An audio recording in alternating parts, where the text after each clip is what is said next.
ಮುಕುಂದೇ ನಿಕ್ಷಿಪ್ಯ ಸ್ವಭರಮನಘೋ ಮುಕ್ತವದಸೌ ಸ್ವತಂತ್ರಾಜ್ಞಾ ಸಿದ್ಧಾಂ ಸ್ವಯಂ ಅವಿದಿತ ಸ್ವಾಮಿ ಹೃದಯ ಪರಿತ್ಯಾಗೆ ಸದ್ಯ ಸ್ವಪರ ವಿವಿಧಾನರ್ಥ ಜನನಾತ್ ಅಲಂಘ್ಯ ಮಾಮೋಕ್ಷಾದ್ ಅನುಸರತಿ ಶಾಸ್ತ್ರೀಯ ಸರಣಿಂ.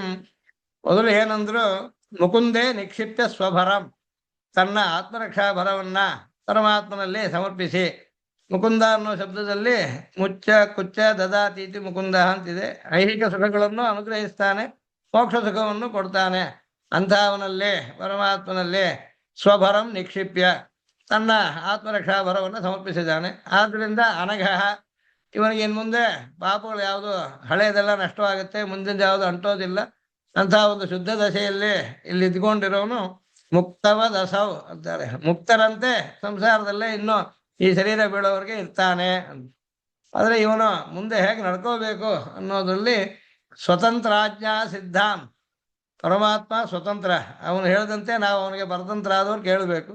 ಅವನ ಆಜ್ಞೆ ವೇದಗಳು, ಶ್ರುತಿ ಸ್ಮೃತಿ ಮುಂತಾದ್ದು ಅವನ ಆಜ್ಞೆಗಳು. ಅದರಿಂದ ಏರ್ಪಟ್ಟಿರುವ ಮಾರ್ಗವನ್ನ ಶಾಸ್ತ್ರೀಯ ಸರಣಿಂ ಅನುಸರತಿ, ಅದು ಅಲಂಘ್ಯಾಂ, ನಾವು ಮೀರೋ ಹಾಗಿಲ್ಲ. ಎಷ್ಟು ದಿನ ಅನುಸರಿಸ್ಬೇಕು ಅಂದರೆ ಆಮೋಕ್ಷಾತ್, ಅಲಂಘ್ಯಾಂ ಆಮೋಕ್ಷಾತ್ ಅನುಸರತಿ ಶಾಸ್ತ್ರೀಯ ಸರಣಿಂ. ಈ ಶಾಸ್ತ್ರೀಯ ಮಾರ್ಗ ಸ್ವತಂತ್ರಾಜ್ಞಾ ಸಿದ್ಧ, ಪರಮಾತ್ಮನ ಶ್ರುತಿಸ್ಮೃತಿ ಮಮೈವಾಜ್ಞೆ ಅಂತ ಹೇಳಿದ್ರೆ ಅವನ ಆಜ್ಞೆಯಂತೆ ಏರ್ಪಟ್ಟಿರೋದು. ಆದರೆ ಇಲ್ಲೊಂದು ಸಮಸ್ಯೆ ಏನಪ್ಪಾ ಅಂದರೆ ಸ್ವಯಂ ಅವಿದಿತ ಸ್ವಾಮಿ ಹೃದಯ.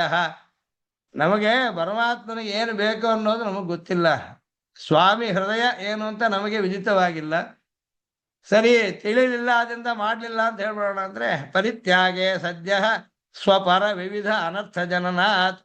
ಸ್ವಾಮಿ ತಿಳಿದಿಲ್ಲ, ಅದರಿಂದ ಮಾಡಲಿಲ್ಲ ಅಂತ ಬಿಟ್ಬಿಟ್ವೆ ಅಂತಂದರೆ ಪರಿತ್ಯಾಗೆ ಸದ್ಯ ತಕ್ಷಣವೇ, ಸ್ವಪರ ತನಗೂ ಇತರರಿಗೂ, ವಿವಿಧ ಅನರ್ಥ ಜನನಾತ್, ಇದರಿಂದ ಅನೇಕ ಅನರ್ಥಗಳು ಉಂಟಾಗುತ್ತೆ. ಹಾಗಿದ್ರೆ ಶಾಸ್ತ್ರೀಯ ಸರಣಿಯನ್ನು ಅರಿತುಕೊಳ್ಳೋದು ಹೇಗೆ? ಅದಕ್ಕೋಸ್ಕರ ಅಧಿಕಾರದಲ್ಲಿ ಪೂರ್ತಿ ಬೇಕಾದಷ್ಟು ಪ್ರಮಾಣಗಳನ್ನೆಲ್ಲ ಹೇಳಿ ಹೀಗೆ ಹೀಗೆ ತಿಳಿತೀವಿ ಅಂತೆಲ್ಲ ವಿಸ್ತಾರವಾಗಿ ಹೇಳಿದ್ರು. ಕೊನೆಯಲ್ಲಿ ಇದನ್ನೆಲ್ಲ ಸಂಗ್ರಹಿಸಿಬಿಟ್ಟು ಈ ತಿಳ್ಕೊಳ್ಳೋ ದಾರಿಗಳಿಗೋಸ್ಕರ ಒಂದು ಶ್ಲೋಕವನ್ನು ಮಾಡ್ತಾರೆ.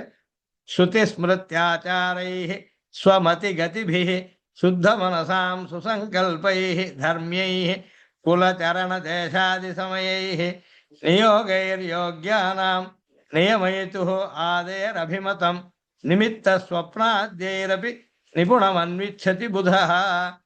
ಈಗ ಇವತ್ತು ನಾವು ಹೇಳಕ್ಕೆ ಹೊರಟಿರೋದಿದ್ದೇನೆ, ಪರಮಾತ್ಮನ ಆಜ್ಞೆಯನ್ನು ಮೀರಬಾರದು. ಅದು ಯಾವಾಗ ಸಾಧ್ಯ ಅಂದರೆ ಪರಮಾತ್ಮನ ಆಜ್ಞೆ ಏನು ಅಂತ ಗೊತ್ತಿದ್ರೆ ಅದನ್ನು ತಿಳ್ಕೊಳ್ಳೋದಕ್ಕೆ ನಮಗೆ. ಇದಕ್ಕೆ ಪರಮಾತ್ಮ ಹೇಳ್ತಾನ ಗೀತೋಪದೇಶದಲ್ಲಿ ಅರ್ಜುನನಿಗೆ, ಹೀಗೆ ಮಾಡು, ಹೀಗೆ ಮಾಡಬೇಡ, ಮಾಮೇಗಂ ಶರಣವರಜ ಅಹಂತಾಸೃಪಾಭ್ಯ ಮೋಕ್ಷಯಿಷ್ಯಾಮಿ ಎಲ್ಲ ಹೇಳ್ದ. ಆ ರೀತಿ ನಮಗೆ ಇಲ್ಲಿ ಹೇಳೋದಕ್ಕೆ ಎದುರಿಗಿಲ್ವಲ್ಲ.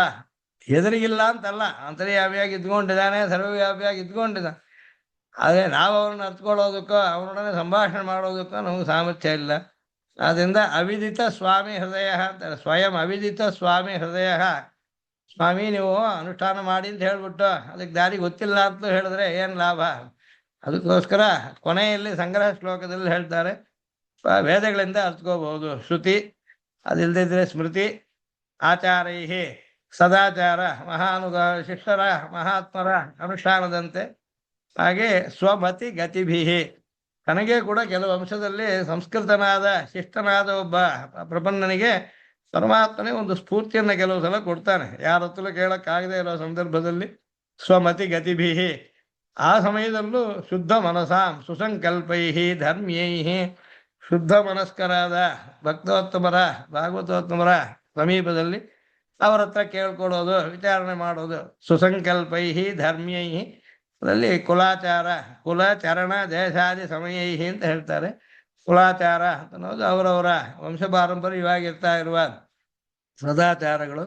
ಚರಣ ಅಂತ ಹೇಳೋದು ಯಾವ ವೇದಕ್ಕೆ ಸೇರಿ ಯಾವ ಶಾಖೆಗೆ ಸೇರಿದವರು. ಶಾಖೆಗಳಿಗೆ ಚರಣ ಅಂತ ಹೆಸರು.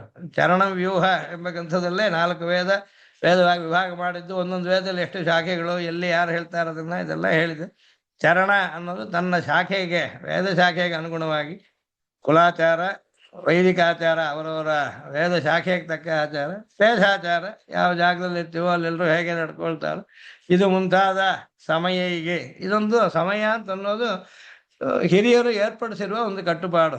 ಅದರಂತೆ ಇವನು ತಾನು ಪರಮಾತ್ಮನಿಗೆ ಏನು ಇಷ್ಟ ಅಂತ ಅನ್ನೋದನ್ನ ಅರಿತುಕೋಬಹುದು.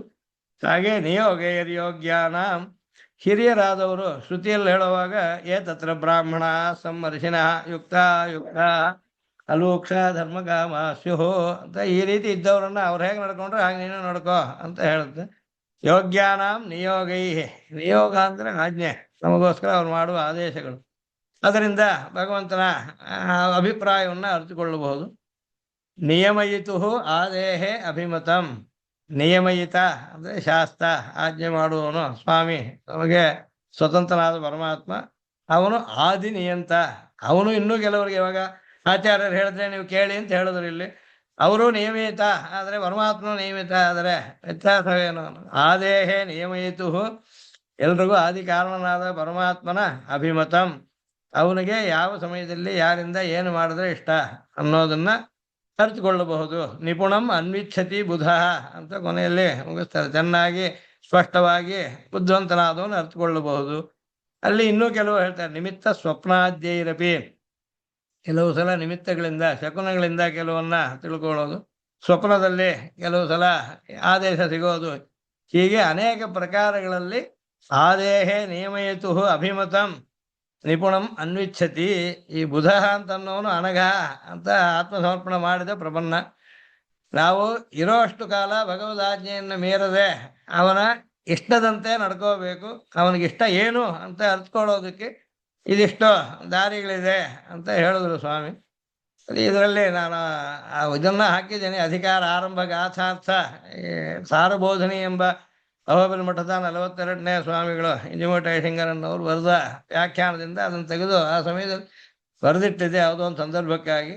ಆಗ ಇಲ್ಲಿ ಇದರ ಒಂದು ಬರೀ ಒಂದು ಸೂಕ್ಷ್ಮವಾದ ಒಂದು ಸಂಗ್ರಹವಾದ ರೂಪವನ್ನ ಇವತ್ತು ಗಮನಿಸೋಣ. 5 ಕಾರಿಕೆಗಳು ಶ್ಲೋಕಗಳು ಸ್ವಾಮಿಯೇ ಮಾಡಿದ್ದಾರೆ ಇದರಲ್ಲಿ, ಇದನ್ನು ಅರ್ಥಕೊಳ್ಳೋ ವಿಷಯದಲ್ಲಿ. ಆಜ್ಞಾನುಜ್ಞಾ ವಿಭಾಗೇನ ದ್ವಿಧಾ ಶಾಸ್ತ್ರೀಯ ಪದ್ಧತಿ ನಿಗ್ರಹಾನುದಯಾಯಾದ್ಯ ಪರಾ ತತ್ತತ್ಫಲಾಪ್ತಯೇ. ಇದು ಮೊದಲ ಶ್ಲೋಕ. ಶಾಸ್ತ್ರೀಯ ಮಾರ್ಗ ಅಂತ ಹೇಳಿದ್ರಿ, ಶಾಸ್ತ್ರೀಯ ಪದ್ಧತಿ ಹೇಗಿರುತ್ತೆ ಅಂದ್ರೆ ಇದನ್ನ ಸಂಗ್ರಹಿಸಿ ಆಜ್ಞಾ ಪದ್ಧತಿ ಅಂತ ಒಂದು, ಅನುಜ್ಞಾ ಪದ್ಧತಿ, ಆಜ್ಞಾ ವಿಧಿ, ಅನುಜ್ಞಾ ವಿಧಿ. ಆಜ್ಞಾ ಅನುಜ್ಞಾ ವಿಭಾಗೇನ ದ್ವಿಧ, 2 ಪ್ರಕಾರ ಶಾಸ್ತ್ರೀಯ ಪದ್ಧತಿ. ಇದರಲ್ಲಿ ಆಜ್ಞಾ ವಿಧಿಯಂತೆ ನಾವು ಮಾಡೋ ಕಾರ್ಯಗಳು ಆಜ್ಞಾ ಕೈಂಕರ್ಯ, ಅನುಜ್ಞೆ ಅಂತ ಮಾಡೋದು ಅನುಜ್ಞಾ ಕೈಂಕರ್ಯ. ಈಗ ಆಜ್ಞಾ ಕೈಂಕರ್ಯದಲ್ಲಿ ಏನು ವೈಶಿಷ್ಟ್ಯ, ಅದಕ್ಕೆ ಲಕ್ಷಣವೇನು ಅಂದ್ರೆ ನಿಗ್ರಹ ಅನುದಯಾಯ ಆದ್ಯ. ಇದನ್ನು ಮಾಡಿದ್ರೆ ಒಂದು ಪ್ರಯೋಜನ ಅಂತಿಲ್ಲ, ಮಾಡದೇ ಇದ್ರೆ ಪರಮಾತ್ಮನ ಕೋಪ ಬರುತ್ತೆ. ಆ ಕೋಪ ಬರದೇ ಇರೋದೇ ಫಲ ಅದಕ್ಕೆ. ಈಗ ನಿತ್ಯ ನೈಮಿತ್ತಿಕ ಕರ್ಮ, ಸಂಧ್ಯಾವಂದನಾದಿಗಳು, ಬ್ರಹ್ಮಯಜ್ಞಾದಿ, ಭಗವದ್ ಆರಾಧನಾ, ಇನ್ನು ಆಯಾ ಕಾಲಕ್ಕೆ ಅವರವರ ಅಧಿಕಾರಿಗಳಿಗೆ ದೇವ ಕಾರ್ಯ ಪಿತೃಕಾರ್ಯಗಳನ್ನೆಲ್ಲ ಮಾಡಬೇಕಾದ್ದು. ಇದು ನಿತ್ಯ ನೈಮಿತ್ತಿಕ ಕರ್ಮ, ಭಗವತ್ ಪ್ರೀತಿಗಾಗಿ ಸಾತ್ವಿಕ ತ್ಯಾಗ ಮಾಡಿ ಮಾಡೋದು. ಆಗ ಭಗವಾನ್ ಸ್ವಸ್ಮೈ ಸುಪ್ರೀತೆ ಸ್ವಯಮೇವ ಕಾರಯತಿ ಅಂತ ಹೇಳಿ ಆರಂಭಿಸಿ ಮುಗಿಯುವಾಗ ಸ್ವಸ್ಮೈ ಸುಪ್ರೀತೆ ಸ್ವಯಮೇವ ಕಾರಿತವಾನ್ ಅಂತ. ಆಗ ಪರಮಾತ್ಮ ಪ್ರೀತಿ ಪ್ರಯೋಜನ ಇದಕ್ಕೆ. ಇದನ್ನು ಮಾಡದೇ ಇದ್ರೆ ಅವನ ನಿಗ್ರಹ ಕೋಪ ಉಂಟಾಗುತ್ತೆ. ನಿಗ್ರಹ ಅನುದಯಾಯ ಆದ್ಯ, ನಮ್ಮ ಮೇಲೆ ಪರಮಾತ್ಮನ ಕೋಪ ಬಾರದೇ ಇರೋದಕ್ಕಾಗಿ ಅನುಷ್ಠಿಸಬೇಕಾದ್ದು ಆಜ್ಞಾ ಕೈಂಕರ್ಯ. 2ನೇದು ಅನುಜ್ಞಾ ಕೈಂಕರ್ಯ ಅಂತ ಅನ್ನೋದು ಪರ ತತ್ತತ್ ಫಲಾಪ್ತಯೇ, ಆಯಾ ಫಲಕ್ಕಾಗಿ. ಈಗ ಅನುಜ್ಞಾ ಕೈಂಕರ್ಯದಲ್ಲಿ ಏನು ಸೇರುತ್ತೆ ಅಂತಂದ್ರೆ ದೇವಸ್ಥಾನದಲ್ಲಿ ಹೋಗಿ ಪರಮಾತ್ಮನ ದರ್ಶನ ಮಾಡೋದು, ಅವನಿಗೆ ಸೇವೆಗಳನ್ನು ಮಾಡೋದು. ಈಗ ಗೋಷ್ಠಿಯಲ್ಲಿ ನಾವು ಸೇರಿಕೊಂಡು ವೇದಪಾರಾಯಣ ಗೋಷ್ಠಿಯಲ್ಲೋ, ದಿವ್ಯ ಪ್ರಬಂಧ ಗೋಷ್ಠಿಯಲ್ಲೋ, ಸ್ತೋತ್ರಪಾಠ ಗೋಷ್ಠಿಯಲ್ಲೋ, ಹೀಗೆ ಉತ್ಸವಾದಿ ಕಾಲಗಳಲ್ಲಿ ಅಥವಾ ಮೂಲ ಪ್ರದಕ್ಷಿಣ ಪ್ರಣಾಮಾದಿಗಳು, ಸ್ತೋತ್ರ ಹೇಳೋದು, ಇವೆಲ್ಲ ಇದು ಅನುಜ್ಞಾ ಕೈಂಕರ್ಯದಲ್ಲಿ ಸೇರುತ್ತೆ. ಅದನ್ನು ಮಾಡಿದ್ರೆ ಆಯಾ ಪ್ರೀತಿ ಉಂಟಾಗುತ್ತೆ. ಮಾಡದೇ ಇದ್ರೆ ಅದರಿಂದ ಕೋಪ ಬರೋದಿಲ್ಲ. ಇದೆರಡಕ್ಕೂ ವ್ಯತ್ಯಾಸ ಇಷ್ಟೇ. ಆಜ್ಞಾ ಕೈಂಕರ್ಯವನ್ನು ಮಾಡದೇ ಇದ್ರೆ ಕೋಪಿಸ್ಕೊಳ್ತಾನೆ ಪರಮಾತ್ಮ. ಪರ ತತ್ತತ್ ಫಲಾಪ್ತಯೇ, ಅನುಜ್ಞಾ ಕೈಂಕರ್ಯದಲ್ಲಿ ಮಾಡಿದ್ರೆ ವಿಶೇಷ, ಇಲ್ಲದೇ ಇದ್ರೆ ಅನರ್ಥ ಬರೋದಿಲ್ಲ, ಅದರಿಂದ ಹಾನಿ ಇಲ್ಲ. ಇದು ಮೊದಲು ತಿಳಿಯಿರಿ ಅಂತಂದ್ರು. ಆಜ್ಞಾ ಅನುಜ್ಞಾ ವಿಭಾಗೇನ ದ್ವಿಧ, 2 ಪ್ರಕಾರ ಶಾಸ್ತ್ರೀಯ ಪದ್ಧತಿ.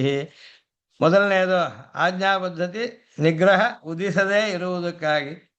ಪರ ಎರಡನೇದು ತತ್ತತ್ ಫಲಾಪ್ತಯೇ, ಅದನ್ನು ಮಾಡೋದ್ರಿಂದ ಒಂದು ತೃಪ್ತಿ ಸಂತೋಷ ಏರ್ಪಡುತ್ತೆ. ಒಂದು ಭಾಗವತ ಗೋಷ್ಠಿ ಈ ರೀತಿ ಇವತ್ತು ಈ ರೀತಿ ನಾವು ತಿರುನಕ್ಷತ್ರ ಆಚರಿಸೋದೆಲ್ಲ ಕೂಡ ಅನುಜ್ಞಾ ಕೈಂಕರ್ಯದಲ್ಲಿ ಸೇರಿದ್ದು. ಒಬ್ಬರಿಂದ ಮಾಡೋಕ್ಕಾಗಲಿಲ್ಲ, ಅದಕ್ಕೋಸ್ಕರ ಏನೋ ದಂಡ ವಿಧಿಸೋದಿಲ್ಲ ಪರಮಾತ್ಮ. ಸಾಧ್ಯವಾಯಿತು, ಆನಂದ ಸಿಗುತ್ತೆ, ಪರಮಾತ್ಮನಿಗೂ ಪ್ರೀತಿ ಉಂಟಾಗುತ್ತೆ. ಈ ರೀತಿ ಮೊದಲು ಎರಡು ಬಗೆಯದ್ದು ಈ ಶಾಸ್ತ್ರೀಯ ಪದ್ಧತಿ ಅಂತ ಹೇಳಿದ್ರು. ಆಮೇಲೆ ಅನುಜ್ಞಯ ಪ್ರವೃತ್ತೇಪಿ ಕ್ರಮಕೋಪಾದಿ ಸಂಭವೇ ಆಜ್ಞಾತಿಕ್ರಮ ದೋಷ ಸ್ಯಾತ್ ನಿಯಮ ಅತಃ ದುರತ್ಯಯ. ಅನುಜ್ಞಾ ಕೈಂಕರ್ಯವೇ ಆದಾಗಲೂ ಕೂಡ ನಮ್ಮಿಷ್ಟದಂತೆ ಮಾಡ್ಕೊಳ್ಳೋ ಹಾಗಿಲ್ಲ, ಅದಕ್ಕೂ ಶಾಸ್ತ್ರೀಯ ಒಂದು ಮಾರ್ಗ ಇದ್ಕೊಂಡಿದೆ. ಇವಾಗ ದೇವಸ್ಥಾನಗಳಲ್ಲಿ ಒಂದು ಕಾಲ ವಿಶೇಷ ಇರುತ್ತೆ, ವಿಶ್ವರೂಪದಿಂದ ಆರಂಭಿಸಿ ಮಧ್ಯಾಹ್ನದವರೆಗೆ, ಆಮೇಲೆ ಬಾಗಿಲು ಹಾಕಿರೋ ಸಮಯ ಇರುತ್ತೆ. ನನಗಿಷ್ಟ ಇವಾಗ ಕೈಂಕರ್ಯ ಮಾಡ್ತೀನಿ ಅಂತ ಬಾಗಿಲು ತೆಗೆಯಕ್ಕೆ ಹೋಗ್ಕೊಡುದು. ಇದೇ ರೀತಿ ಕಾಲಾದಿಗಳು ಕ್ರಮ ಕೋಪಾದಿ ಸಂಭವೇ ಅಂತ. ಕ್ರಮದಲ್ಲಿ ಕೋಪ ಅಂದರೆ ಅನ್ಯಥಾ ಭಾವ, ಕ್ರಮವನ್ನು ಬಿಟ್ಟು ಕ್ರಮವನ್ನು ಮೀರಿ ಮಾಡಿದ್ರೆ ಅವಾಗಲೂ ಆಜ್ಞಾತಿಕ್ರಮ ದೋಷ ಸ್ಯಾತ್. ಆಜ್ಞಾ ಕೈಂಕರ್ಯವನ್ನು ಮೀರಿದರೆ ಏನು ಬರುತ್ತೋ ಭಗವನ್ ನಿಗ್ರಹ, ಅದು ಅನುಜ್ಞಾ ಕೈಂಕರ್ಯದಲ್ಲೂ ಶಾಸ್ತ್ರೀಯವಾದ ಒಂದು ಮಾರ್ಗವನ್ನು ಬಿಟ್ಟು ಅದಕ್ಕೊಂದು ಕ್ರಮ, ಅದಕ್ಕೊಂದು ಪದ್ಧತಿ, ಅದಕ್ಕೊಂದು ನಿಯಮವಿರೋದನ್ನು ಮೀರಕೂಡುದು. ಆದ್ದರಿಂದ ನಿಯಮ ದುರತ್ಯಯ, ಎರಡರಲ್ಲೂ ಆಜ್ಞಾ ಕೈಂಕರ್ಯವೋ ಅನುಜ್ಞಾ ಕೈಂಕರ್ಯವೋ ನಿಯತವಾಗಿ ನಿಯಮದೊಡನೆ ದೇಶ ಕಾಲ ವ್ಯಕ್ತಿ ಕ್ರಮ, ಅದು ಪೌರ್ವಾಪರ್ಯ, ಮೊದಲು ಯಾವುದು ಆಮೇಲೆ ಯಾವುದು, ಹೇಗೆ ಈ ರೀತಿ ಆ ನಿಯಮಗಳನ್ನು ಮೀರುವಾಗಿಲ್ಲ. ಎರಡೂ ರೀತಿಯಾದ ಕೈಂಕರ್ಯದಲ್ಲೂ ಆಜ್ಞಾತಿಕ್ರಮ ದೋಷ ಭವತಿ ಯದಿ ಕ್ರಮ ಕೋಪಾದಿ ಸಂಭವ ಭವತಿ. ಅತಃ ನಿಯಮ ದುರತ್ಯಯ, ನಿಯಮವನ್ನು ಮೀರದೆ ಹೇಗೆ ಹೇಳಿದ್ಯೋ ಹಾಗೆ ಮಾಡಬೇಕು. ಪ್ರತ್ಯವಾಯ ಪರಿಹಾರೇ ಫಲಾಂತರ ಸಮನ್ವಿತೆ ತತ್ರ ಸಂಬಲಿತಂ ಪ್ರಾಹು ಅಧಿಕಾರಂ ವಿಚಕ್ಷಣ. ಇದನ್ನು ಮೊದಲು ಶ್ಲೋಕಗಳನ್ನು ಹೇಳ್ತೇನೆ, ಇದು ಕಿವಿಲಿ ಬಿದ್ದಿರಲಿ ಅನ್ನೋದೊಂದು, ಆಮೇಲೆ ದೃಷ್ಟಾಂತಗಳನ್ನು ತಗೊಂಡು ಮುಂದೆ ಹೇಳ್ತೇನೆ. ಇಲ್ಲಿ ಪ್ರತ್ಯವಾಯ ಪರಿಹಾರ ಅನ್ನೋದು ನಿತ್ಯ ನೈಮಿತ್ತಿಕ ಕರ್ಮ. ಅದು ಮಾಡೋದ್ರಿಂದ ಪ್ರತ್ಯವಾಯ ನಮಗೆ ಭಗವನ್ ನಿಗ್ರಹ, ಅದಿಲ್ಲದೆ ಇರೋದಕ್ಕೋಸ್ಕರ ಮಾಡ್ತೀವಿ. ಕೆಲವು ಸಲ ನಿತ್ಯವೂ ಕಾಮ್ಯವೂ ಸೇರುವಂತಹದ್ದು ಪ್ರಸಂಗ ಉಂಟು. ಫಲಾಂತರ ಸಮನ್ವಿತೆ. ಈಗ ಅಗ್ನಿಹೋತ್ರಗಳು ಯಾರೂ ಇಲ್ಲ ನಮ್ಮಲ್ಲಿ. ಅಗ್ನಿಹೋತ್ರ ಮಾಡೋರೊಬ್ರು ಇದ್ದರೆ ಅಗ್ನಿಹೋತ್ರದಲ್ಲಿ ಎರಡು ಪ್ರಕಾರವಿದೆ. ಪ್ರತಿದಿನ ಸಾಯಂ ಪ್ರಾತರ್ ಅಗ್ನಿಹೋತ್ರಂಜುಹೋತಿ ಯಾವಜ್ಜೀವಂ ಅಗ್ನಿಹೋತ್ರಂಜುಹೋತಿ ಅಂತ ಶ್ರುತಿ ಹೇಳುತ್ತೆ. ಪ್ರತಿದಿನ ಬೆಳಗ್ಗೆ ಸಂಜೆ ಹೀಗೆ ಬದುಕಿರೋವರೆಗೆ ಪ್ರತಿದಿನ ಮಾಡ್ಕೊಂಡು ಹೋಗಬೇಕು. ಇದು ಸಂಧ್ಯಾವಂದನದಂತೆ ಸಂಧ್ಯಾಕಾಲದಲ್ಲೇ ಸಂಧ್ಯಾವಂದನ ನಂತರ ಮಾಡುವಂತಹದ್ದು. ಇದು ನಿತ್ಯ ಕರ್ಮದಲ್ಲಿ ಸೇರುತ್ತೆ. ಗೃಹಸ್ಥನಿಗೆ ಆಹಿತ ಅಗ್ನಿ ಆಗಿದ್ದು ಅಗ್ನಿಹೋತ್ರಾದಿಗಳು ಮಾಡ್ತಾ ಇರಬೇಕು ಅನ್ನೋದು ಶಾಸ್ತ್ರ ನಿಯಮವಿದೆ. ಅದು ಮಾಡದೇ ಇದ್ದರೆ ಭಗವಂತನ ನಿಗ್ರಹ ಕೋಪ ಬರುತ್ತೆ. ಅದನ್ನು ಪರಿಹರಿಸೋಕ್ಕೋಸ್ಕರ ಈ ನಿತ್ಯ ಕರ್ಮವಾಗಿ ಮಾಡ್ತೀವಿ. ಇದರಲ್ಲಿ ಎರಡನೇ ಪ್ರಕಾರ ಒಂದುಂಟು. ಅಗ್ನಿಹೋತ್ರದಲ್ಲಿ ಸ್ವರ್ಗಕ್ಕಾಗಿ ಕೂಡ ಅಗ್ನಿಹೋತ್ರಂಜುಹ್ಯ ಸ್ವರ್ಗಕಾಮ ಅಂತ ಕೂಡ ಒಂದು ಶ್ರುತಿವಾಕ್ಯ ಉಂಟು. ಅದು ಕಾಮ್ಯ ವಿಧಿ ಅಂತ ಹೇಳ್ತೀವಿ. ಒಬ್ಬನಿಗೆ ಸ್ವರ್ಗಕ್ಕೆ ಹೋಗಬೇಕು ಅಂತ ಅನಿಸಿದರೆ ಅಗ್ನಿಹೋತ್ರ ಮಾಡಿ ಕೂಡ ಸ್ವರ್ಗಕ್ಕೆ ಹೋಗ್ಬೋದು. ಅಲ್ಲ ಸ್ವಾಮಿ, ಪ್ರತಿದಿನ ಹೇಗಿದ್ರು ಬೆಳಗ್ಗೆ ಸಂಜೆ ಇರೋವರೆಗೂ ಮಾಡ್ತಿರ್ಬೇಕಲ್ಲ ಅಗ್ನಿಹೋತ್ರ, ಅದು ನಿತ್ಯಕರ್ಮ ಅಂತ ಆಯ್ತಲ್ಲ, ಅದರಿಂದ ಸ್ವರ್ಗ ಹೇಗೆ ಸಿಗುತ್ತೆ? ಸ್ವರ್ಗಕ್ಕಾಗಿ ವಿಧಿಸಿರೋದು ಒಂದು ಕ್ರಮವಿದೆ. ಅದು ಮಾಸಂ ಅಗ್ನಿಹೋತ್ರಂಜುಹೋತಿ ಅಂತ, ಒಂದು ತಿಂಗಳು ಅಗ್ನಿಹೋತ್ರ ಮಾಡೋದು, ಸ್ವರ್ಗ ಫಲಕವಾಗಿ ಸಂಕಲ್ಪ ಮಾಡಿಕೊಂಡು ಈ ಅಗ್ನಿಹೋತ್ರದಿಂದ, ಈ ಮಾಸಾಗ್ನಿಹೋತ್ರದಿಂದ ಸ್ವರ್ಗವನ್ನು ಪಡೆಯೋಕ್ಕೆ ನಾನು ಇಚ್ಛಿಸ್ತಾ ಇದ್ದೇನೆ ಅಂತ ಸಂಕಲ್ಪಿಸಿ ಮಾಡಿದ್ರೆ ಆವಾಗ ಅದು ಕಾಮ್ಯವಾಗುತ್ತೆ, ಆ ಫಲವನ್ನು ಕೊಡುತ್ತೆ. ಈ ಶರೀರ ಬಿದ್ದ ಮೇಲೆ ಸ್ವರ್ಗಕ್ಕೆ ಹೋಗೋಕ್ಕಾಗುತ್ತೆ. ಅಲ್ಲಿ ಒಂದು ಪ್ರಶ್ನೆ, ಈಗ ಇವನು ಕಾಮ್ಯಕ್ಕಾಗಿ ಒಂದು ಸಲ ನಿತ್ಯಕ್ಕಾಗಿ ಒಂದು ಸಲ ಮಾಡಬೇಕಾ, ಅಥವಾ ಒಂದೇ ಸಲ ಅಗ್ನಿಹೋತ್ರವನ್ನು ಬೆಳಗ್ಗೆ ಸಂಜೆ ಮಾಡಿದ್ರೆ ಸಾಕ? ಆ ಒಂದು ತಿಂಗಳಲ್ಲಿ ಯಾವ ಸಮಯದಲ್ಲಿ ಕಾಮ್ಯಕ್ಕೂ ನಿತ್ಯ ಕರ್ಮಕ್ಕಾಗಿಯೂ ಅಗ್ನಿಹೋತ್ರ ಮಾಡಬೇಕಾಗುತ್ತೋ ಆಗ ತತ್ರ ಸಂವಲಿತಂ ಪ್ರಾಹು ಅಧಿಕಾರಂ ವಿಚಕ್ಷಣ. ಎರಡೂ ಒಂದಲ್ಲಿ ಸೇರ್ಬಿಡುತ್ತೆ. ಒಂದ್ಸಲ ಮಾಡಿದ್ರೆ ಸಾಕು. ಕಾಮ್ಯಕ್ಕಾಗಿ ಮಾಡೋದ್ರಲ್ಲಿ ನಿತ್ಯವೂ ಅಡಗಿಬಿಡುತ್ತೆ. ಕಾಮ್ಯ ಒಂದು ತಿಂಗಳಾದ್ಮೇಲೆ ನಿಲ್ಲುತ್ತೆ, ಆಮೇಲೆ ನಿತ್ಯ ಕರ್ಮದಂತೆ ಅದು ಮುಂದುವರಿಯುತ್ತೆ. ಆ ಸಮಯದಲ್ಲಿ ಫಲಾಂತರ ಸಮನ್ವಿತೆ, ಪ್ರತ್ಯವಾಯ ಪರಿಹಾರವಾಗಿರೋದ್ರಲ್ಲೇ ಫಲಾಂತರ ಸಮನ್ವಯ ಉಂಟಾದರೆ ಆಗ ಅಧಿಕಾರಂ ಸಂವಲಿತಂ ಪ್ರಾಹು ವಿಚಕ್ಷಣ. ಇದು ವಿಚಕ್ಷಣ ಅಂತ ಅನ್ನೋದು ಮೀಮಾಂಸಕರು. ಆ ವಿಷಯವೇ ಸ್ವಲ್ಪ ಮುಂದೆ ವಿವರಿಸ್ತೇನೆ. ಮೀಮಾಂಸಾ ನ್ಯಾಯಗಳಿಂದ ಈ ರೀತಿ ಹೇಗೆ ನಮಗೆ ನಿಶ್ಚಯ ಮಾಡೋಕ್ಕೆ ಬರುತ್ತೆ, ವೇದಗಳಿಂದ ಭಗವತ್ ಸಂಕಲ್ಪವನ್ನು ಅರಿತುಕೊಳ್ಳೋದು ಹೇಗೆ ಅನ್ನೋದರಲ್ಲಿ. ವೇದಾಂತ ದೇಶಿಕರು ಅವರಂಥ ಮೀಮಾಂಸಕರಿಲ್ಲ. ಅವರು ಶೇಷರ ಮೀಮಾಂಸೆ ಅಂತ ಪೂರ್ತಿ 12 ಅಧ್ಯಾಯಕ್ಕೆ ಪೂರ್ವ ಮೀಮಾಂಸೆಗೆ ವ್ಯಾಖ್ಯಾನ ಮಾಡಿದ್ದಾರೆ. ಮಾಡಿರೋದ್ರಿಂದ ಇದನ್ನು ಹೇಳಿದ್ದಾರೆ. ಅಲ್ಲಿ ಇದನ್ನು ವಿವರಿಸಿದ್ದಾರೆ. ಅದರಿಂದ ಒಂದೆರಡು ಅಂಶ ತೋರಿಸ್ತೇನೆ. ಅಲ್ಲಿ ನಿತ್ಯವೂ ಕಾಮ್ಯವೂ ಸೇರಿದರೆ ಒಮ್ಮೆ ಅನುಷ್ಠಿಸಿದರೆ ಸಾಕು, ಎರಡರ ಫಲವೂ ಸಿಗುತ್ತೆ ಅಂತ ಅರ್ಥ. 3ನೇ ಶ್ಲೋಕಕ್ಕೆ ಪ್ರತಿವಾಯು ಪರಿಹಾರೇ ಫಲಾಂತರ ಸಮನ್ವಿತೆ ತತ್ರ ಸಂವಲಿತಂ ತತ್ರ ಅಧಿಕಾರಂ ಸಂವಲಿತಂ ಇತಿ ವಿಚಕ್ಷಣಾ ಪ್ರಾಹು ಅಂತ. ಆಮೇಲೆ ನಿತ್ಯ ಕಾಮ್ಯ ಸ್ವರೂಪೈಕ್ಯೆ ವಿನಿಯೋಗ ಪೃಥಕ್ತಃ ಫಲಾರ್ಥಂ ಕ್ರಿಯಮಾಣೇಪಿ ನಿತ್ಯಂ ಭವತಿ ತಂತ್ರತಃ. ಇದಕ್ಕೆ ಶಾಸ್ತ್ರೀಯವಾದ ಒಂದು ವಿವರಣೆಯನ್ನೇ ಕೊಡ್ತಾರೆ. ನಿತ್ಯ ಕಾಮ್ಯ ಎರಡು ಒಂದೇ ರೀತಿಯಾದ್ದಿದೆ, ಸ್ವರೂಪದಲ್ಲಿ ಒಂದೇ ರೂಪ. ಹೇಗೆ ಅಗ್ನಿಹೋತ್ರ ಒಂದೋ ಅದೇ ರೀತಿ. ಈಗ ಇನ್ನೂ ಕೂಡ ನಾವು ಅಮಾವಾಸ್ಯೆ ಸಂಕ್ರಮಣ ಇವುಗಳು ಸೇರುತ್ತೆ, ಅಥವಾ ಅಮಾವಾಸ್ಯೆ ಗ್ರಹಣ ಸೇರುತ್ತೆ. ಅದರಲ್ಲಿ ಒಂದು ನಿತ್ಯ, ಒಂದು ನೈಮಿತ್ತಿಕ. ಈ ನೈಮಿತ್ತಿಕವಲ್ಲದೆ ಆ ಕಾಲದಲ್ಲಿ ಒಂದು ದಾನ ಮುಂತಾದ್ದು ಮಾಡಬಹುದು ಗ್ರಹಣ ಕಾಲದಲ್ಲಿ, ಅದು ಕಾಮ್ಯ. ಅವಾಗ ನಿತ್ಯ ಕಾಮ್ಯಗಳಲ್ಲಿ ಕೆಲಸ ಒಂದೇನೆ ಇವನು ಮಾಡುವಂಥದ್ದು. ಆದರೆ ಆ ಸಂಕಲ್ಪ ಭೇದದಿಂದ, ಕಾಲಭೇದದಿಂದ ನಿತ್ಯತ್ವ ಕಾಮ್ಯತ್ವ ಎರಡೂ ಬರ್ಬೋದು ಕೆಲವು ಕಡೆ. ನಿತ್ಯ ಕಾಮ್ಯ ಸ್ವರೂಪೈಕ್ಯೆ ವಿನಿಯೋಗ ಪೃಥಕ್ತಃ. ವಿನಿಯೋಗ ಭೇದದಿಂದ ಒಂದಕ್ಕೆ ಎರಡು ಫಲ ಕೊಡುವ ಶಕ್ತಿ ಇದೆ. ಫಲಾರ್ಥಂ ಕ್ರಿಯಮಾಣೇಪಿ ನಿತ್ಯಂ ಭವತಿ ತಂತ್ರತಃ. ಫಲಕ್ಕಾಗಿ ಒಂದು ಕ್ರಿಯೆಯನ್ನು ಮಾಡಿದಾಗಲೂ ನಿತ್ಯವೂ ಮಾಡಿದಾಗ ಆಗುತ್ತೆ. ಅಲ್ಲಿ ಇದಕ್ಕೆ ಒಂದು ಸಿದ್ಧಾಂತ, ಮೀಮಾಂಸಕರಲ್ಲಿ ತಂತ್ರ ಅನ್ನೋದು ಒಂದು ಅವರ ಸಿದ್ಧಾಂತ. ಒಂದೇ ಕೆಲಸಕ್ಕೆ ಎರಡು ಫಲ ಬರುವಂತಹದ್ದು. ಒಬ್ಬ ಪಿತೃತರ್ಪಣ ಮಾಡಬೇಕು ಅಂತ ಹೋಗ್ತಾನೆ. ಮಾವಿನ ಮರದ ಕೆಳಗೆ ಪಿತೃತರ್ಪಣ ಮಾಡಿದರೆ ಮಾವಿನ ಮರಕ್ಕೂ ನೀರು ಸುರಿಸಿದಾಗ ಆಗುತ್ತೆ, ತರ್ಪಣವೂ ಆಗುತ್ತೆ. ಆಮ್ರಾಶ್ಚ ಸಿಕ್ತಾಹ ಪಿತರಶ್ಚ ತೃಪ್ತಾಹ ಏಕಾಕ್ರಿಯಾ ದ್ವ್ಯರ್ಥಕರೀ ಬಭೂವ. ಮಾಡೋದು ಒಂದ್ಸಲ, ಅದೇ ಫಲ ಎರಡು. ಆ ರೀತಿ ತಂತ್ರ ಅಂತ ಹೆಸರು ಅದಕ್ಕೆ. ತಂತ್ರತಃ ಫಲಾರ್ಥಂ ಕ್ರಿಯಮಾಣೇಪಿ ನಿತ್ಯಮಪಿ ಭವತಿ. ಇದು ವಿನಿಯೋಗ ಪೃಥಕ್ತಃ. ಸಂಕಲ್ಪ ಭೇದ, ಸ್ಥಾನಾದಿ ಭೇದ. ಮರದ ಕೆಳಗೆ ಇವನು ಮಾಡೋಕೆ ಜಲ ಅಲ್ಲಿ ಹೋಗಿ ಸೇರುತ್ತೆ, ಅದು ಮರದ ಬೇರೆಗೆ ಹೋದಾಗ ಮರಕ್ಕೆ ತೃಪ್ತಿಯನ್ನು ಕೊಡುತ್ತೆ. ಎರಡು ಸಲ ಬೇರೆ, ಒಂದ್ಸಲ ನೀರು ಗಿಡಗಳಿಗೆಲ್ಲ ನೀರು ಹಾಕಕ್ಕೆ ಒಂದ್ಸಲ, ತರ್ಪಣ ಮಾಡೋದು ಒಂದ್ಸಲ. ಇದು ಬೇರೆ ಬೇರೆ ಆಗಿದ್ದಾಗ ಒಟ್ಟಿಗಾದಾಗ ಕೂಡ ಒಂದೇ ಸಲ ಮಾಡಿದ್ದು ಆದರೆ ಎರಡು ಪ್ರಯೋಜನ ಆ ರೀತಿ ಆಗೋದುಂಟು. ಹೀಗೆ ಇನ್ನೂ ಕೆಲವು ಮುಂದೆ ಹೇಳ್ತಾರೆ. ಅನುಜ್ಞಾ ಮಾತ್ರ ಸಿದ್ಧೇಶು ಕೈಂಕರ್ಯೇಷು ವಿಚಕ್ಷಣೈ ಅಕೃತೌ ತತ್ಫಲಾಲಾಭ ನತು ದೋಷ ಇತೀರಿತಂ. ಅನುಜ್ಞಾ ಮಾತ್ರ ಕೈಂಕರ್ಯಗಳು. ಮೊದಲು ಏನು ಹೇಳಿದ್ರು ಆಜ್ಞಾ ಕೈಂಕರ್ಯಗಳು, ಅದನ್ನು ಮಾಡದೇ ಇದ್ರೆ ಕೋಪ ಬರುತ್ತೆ. ಆಜ್ಞಾ ಅನುಜ್ಞಾ ಸೇರಿರುವಂತಹದ್ದು ಕೆಲವು ಇರಬಹುದು. ಇದೆ ಬರೀ ಅನುಜ್ಞೆ ಮಾತ್ರ ಇರುವಂತಹದ್ದು ಮುಂದೆ ತಗೊಳ್ತಾರೆ. ಅನುಜ್ಞಾ ಮಾತ್ರ ಸಿದ್ಧೇಶು ಕೈಂಕರ್ಯೇಷು ವಿಚಕ್ಷಣೈ ಅಕೃತೌ, ಮಾಡಲಿಲ್ಲ, ತತ್ಫಲಾಲಾಭ, ಅದರ ಫಲ ಸಿಗೋದಿಲ್ಲ. ನತು ದೋಷ ಇತೀರಿತಂ, ಅದರಿಂದ ದೋಷವೇನು ಉಂಟಾಗೋದಿಲ್ಲ. ಪರಮಾತ್ಮ ಕೋಪಿಸ್ಕೊಳ್ಳಲ್ಲ, ಅವನು ಇದರಿಂದ ಬರೋ ತೃಪ್ತಿ ಬರೋದಿಲ್ಲ. ಈಗ ವೇದಾಂತೇಶಿಗರಿಗೆ ಸ್ತೋತ್ರಗಳೆಲ್ಲ ಬರೆಯೋ ಸಾಮರ್ಥ್ಯ, ಕವಿತ್ವ ಇತ್ತು.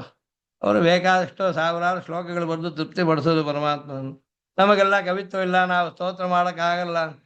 ಬೇಡ, ನಾವು ಸ್ತೋತ್ರ ಮಾಡಿ ಬರೋ ತೃಪ್ತಿ ನಮಗೆ ಇಲ್ಲದೇ ಇದ್ರು ಕೂಡ ನೀನು ಯಾಕೆ ಸ್ತೋತ್ರ ಮಾಡಲಿಲ್ಲ ಅಂತ ಅವನೇನು ಕೋಪಿಸ್ಕೊಳ್ಳೋದಿಲ್ಲ. ಈ ರೀತಿ ಅನುಜ್ಞಾ ಮಾತ್ರ ಕೈಂಕರ್ಯಗಳಲ್ಲಿ ಮಾಡಿದ್ರೆ ಲಾಭ, ಇಲ್ಲದೇ ಇದ್ರೆ ತಪ್ಪೇನಿಲ್ಲ, ನಷ್ಟವೇನಿಲ್ಲ. ಹೀಗೆ ಇದನ್ನ 5 ಕಾರಿಕೆಗಳು ಈ ಅಧಿಕಾರದಲ್ಲಿ ಸ್ವಾಮಿ ದೇಶಿಕರು ಹೇಳಿದ್ದಾರೆ. ಈಗ ಕೊನೆಯ ಶ್ಲೋಕದಲ್ಲಿ ಹೇಳಿದಂತೆ ನೋಡೋಣ. ಆದೇಹೇ ನಿಯಮಯಿತು ಅಭಿಮತಂ ಬುಧೈ ನಿಪುಣಂ ಅನ್ವೇಷಣ ಪ್ರಕಾರ. ನಿಪುಣಂ ಅನ್ವಿಚ್ಛತಿ ಬುಧ ಅಂತ ಹೇಳಿದ್ದಾರೆ. ನಿಯಮಯಿತರು ಆದೇನ ಅಭಿಮತಂ ಏನೇನು ಹೇಳಿದ್ದಾರೆ ಅಂತ ಒಂದು ಪಟ್ಟಿ ಮಾಡ್ಕೊಂಡ್ವಿ ಅಂದ್ರೆ, ಶ್ರುತಿ ಸ್ಮೃತಿ ಆಚಾರೈ ಅಂತಂದ್ರು. ಶ್ರುತ್ಯ ವರ್ಣಾಶ್ರಮ ಧರ್ಮಗಳು, ಸತ್ಯಂವದ ಧರ್ಮಂಚರ, ಆಹಾರ ಸಂಧ್ಯಾಮುಪಾಸೀತ, ಸಾಯಂಪಾದ ಅಗ್ನಿಹೋತ್ರಂಜುಹೋತಿ, ಹೀಗೆ ಸ್ವಾಧ್ಯಾಯ ಪ್ರವಚನಾಭ್ಯಾಮ್ ನ ಪ್ರಮದಿತವ್ಯಂ, ಈ ರೀತಿ ಇರೋದಲ್ಲ. ಅದರಲ್ಲೇ ಮಾಡಬೇಕಾದ್ದು ಮಾಡಬಾರದ್ದು ವಿಧಿ ನಿಷೇಧ ರೂಪವಾಗಿರುವಂತಹದ್ದು ವರ್ಣಾಶ್ರಮ ಧರ್ಮ ಮುಂತಾದ್ದು. ಶ್ರುತ್ಯ ಅದೇ ಪ್ರಮಾಣ. ಅದರಲ್ಲಿ ಸ್ಮೃತ್ಯ, ಶ್ರುತಿಯಲ್ಲಿ ಸ್ಪಷ್ಟವಾಗಿ ನಮಗೆ ತಿಳಿದಿದೆ. ಆದರೆ ಸ್ಮೃತಿಗಳಲ್ಲಿ ಹೇಳಿರೋದು ಇದಕ್ಕೆ ಆಧಾರಭೂತ ಶ್ರುತಿ ಇದೆ ಅಂತ ಅನುಮಾನ ಮಾಡುವಂತಹದ್ದು. ಅಷ್ಟಕಾ ಶ್ರಾದ್ದ ಮುಂತಾದ್ದು ಇದು ಸ್ಮೃತಿಯಲ್ಲಿ ಮಾತ್ರ ಇದೆ. ಶ್ರುತಿಯಲ್ಲಿ ಅಷ್ಟಕಾಸು ಶ್ರಾದ್ದಂ ಕುರ್ವೀತ ಅಂತ ವಾಕ್ಯ ಕಾಣೋದಿಲ್ಲ. ಆದರೆ ಏಕಾಷ್ಟಕ ಅಂತ ಅನ್ನೋದ್ರ ಬಗ್ಗೆ ಶ್ರುತಿಯಲ್ಲಿದೆ. ಅದನ್ನಿಟ್ಟು ಮಹರ್ಷಿಗಳೆಲ್ಲ ಆಪಸ್ತಂಭ ಮನ್ವಾದಿಗಳು ಹೇಳಿರೋದು. ಅಲ್ಲಿ ಶ್ರುತಿ ವ್ಯಕ್ತವಾಗಿ ತಿಳಿದಿದ್ದಾಗಲೂ ಕೂಡ ಸ್ಮೃತಿ ಪ್ರಮಾಣ, ಅನುಮಿತ ಶ್ರುತಿ ಪ್ರಮಾಣಕ. ಹೀಗೆ ಮುಂದೆ ಆಚಾರೈ, ಶ್ರುತಿ ಸ್ಮೃತಿ ಆಚಾರೈ ಅಂತನು. ಹೋಲಾಕಾಧಿಕರಣ ಅಂತ ಒಂದು, ಈ ಹೋಲಿ ಅಂತ ಕೆಲವರು ಹಬ್ಬ ಮಾಡ್ತಾರೆ, ಉತ್ತರ ಭಾರತದಲ್ಲಿ ಹೆಚ್ಚಿದೆ ಅದು. ಆ ರೀತಿ ಅದಕ್ಕೆ ಹೋಲಾಕ ಅಂತ ಹೇಳೋದು. ಒಂದು ಹೋಲಿಕಾ ದಹನ ಅಂತ ಮಾಡ್ತಾರೆ. ವಸಂತೋತ್ಸವ ಅಂತ ಹೇಳೋದುಂಟು. ನಮ್ಮಲ್ಲಿ ಕೂಡ ಆಗಮೋಕ್ತವಾದ್ದು ಅನೇಕ ಈ ರೀತಿ ಅದರಲ್ಲಿ ಸೇರುತ್ತೆ. ಪಾಂಚರಾತ್ರ ಆಗಮದಂತೆ, ವೈಖಾನಸ ಆಗಮದಂತೆ ಇರೋದು ನಮ್ಮ ಹಿರಿಯರು ನಮ್ಮ ಜನ್ಮಸ್ಥಾನಾದಿಗಳಲ್ಲಿರುವ ಪರಮಾತ್ಮನ ಆಯತನಗಳಲ್ಲಿ ಯಾವ್ಯಾವ ರೀತಿಯಾದ, ಇವಾಗ ಮುಂದೆ ಪ್ರಬಂಧ ಪಾರಾಯಣ, ಹಿಂದೆ ವೇದ ಪಾರಾಯಣ, ಈ ರೀತಿ ಇರೋದು ಆಚಾರ ಸಿದ್ಧ. ಇದು ಶ್ರುತಿಯಲ್ಲಿ ಸ್ಮೃತಿಯಲ್ಲಿ ಹೇಳಕ್ ಆಗೋದಿಲ್ಲ. ಯಾವ ದೇವತೆಗೆ ಎಲ್ಲಿ ಯಾರು ಯಾವ ಊರಲ್ಲಿ ಹೇಗೆ ಮಾಡಬೇಕು ಅಂತ ಅಷ್ಟು ವಿಸ್ತಾರ ನಮಗೆ ಸಿಗೋದಿಲ್ಲ. ಆದರೆ ಹಿರಿಯರ ಆಚಾರ ಪ್ರಧಾನ. ಅಲ್ಲಿ ಸದಾಚಾರ, ಶ್ರುತಿ ಸ್ಮೃತಿ ಸದಾಚಾರ ಅಂತವನ್ನು ಹೇಳ್ತಾರೆ. ಹೋಲಾಕಾದಿಗಳು, ವಸಂತೋತ್ಸವಾದಿ, ಸ್ವಮತಿ ಗತಿಭಿ. ಈಗ ಶಾಸ್ತ್ರೇ ವಿಕಲ್ಪಿತೇಶು ಆತ್ಮನ ಸ್ತುಷ್ಟಿ, ತನಗಿಷ್ಟವಾದದ್ದು. ಇದನ್ನ ಭಾಷ್ಯಕಾರರು ನಿತ್ಯ ಗ್ರಂಥದಲ್ಲಿ ಹೇಳ್ತಾರೆ. ಪರಮೈಕಾಂತಿ ಆದವನಿಗೆ ಪ್ರತಿದಿನ ಭಗವದ್ ಆರಾಧನೆ ಹೇಗೆ ಮಾಡಬೇಕು ಅನ್ನೋದನ್ನು ತಿಳಿಸೋದಕ್ಕಾಗಿ ನಿತ್ಯ ಗ್ರಂಥ ಎಂಬ ಒಂದು ಭಾಷ್ಯಕಾರರ ಅನುಷ್ಠಾನ ಪ್ರಧಾನ ಗ್ರಂಥ ಒಂದಿದೆ. ಅದರಲ್ಲೇ ರಾಮಾನುಜಾಚಾರ್ಯರು ತೋರಿಸಿರೋದು ಭಗವನ್ ನಿವೇದನ ಮಾಡುವಾಗ ಪರಮಾತ್ಮನಿಗೆ ಏನೇನು ನಾವು ನಿವೇದನ ಮಾಡಬಹುದು. ಆಗ ನೈವೇದ್ಯಕ್ಕೆ ಶಾಸ್ತ್ರದಲ್ಲಿ ಸಾತ್ವಿಕಾಹಾರ ಅಂತ ಹೇಳಿರೋದರಲ್ಲಿ ಯಾವುದಾದ್ರೂ ತನಗಿಷ್ಟವಾದ್ದನ್ನು ಪರಮಾತ್ಮನಿಗೆ ನೈವೇದ್ಯ ಮಾಡಬಹುದು. ಅವನಿಗೆ ಇಷ್ಟ ಅಂತ ಒಂದಿಲ್ಲ.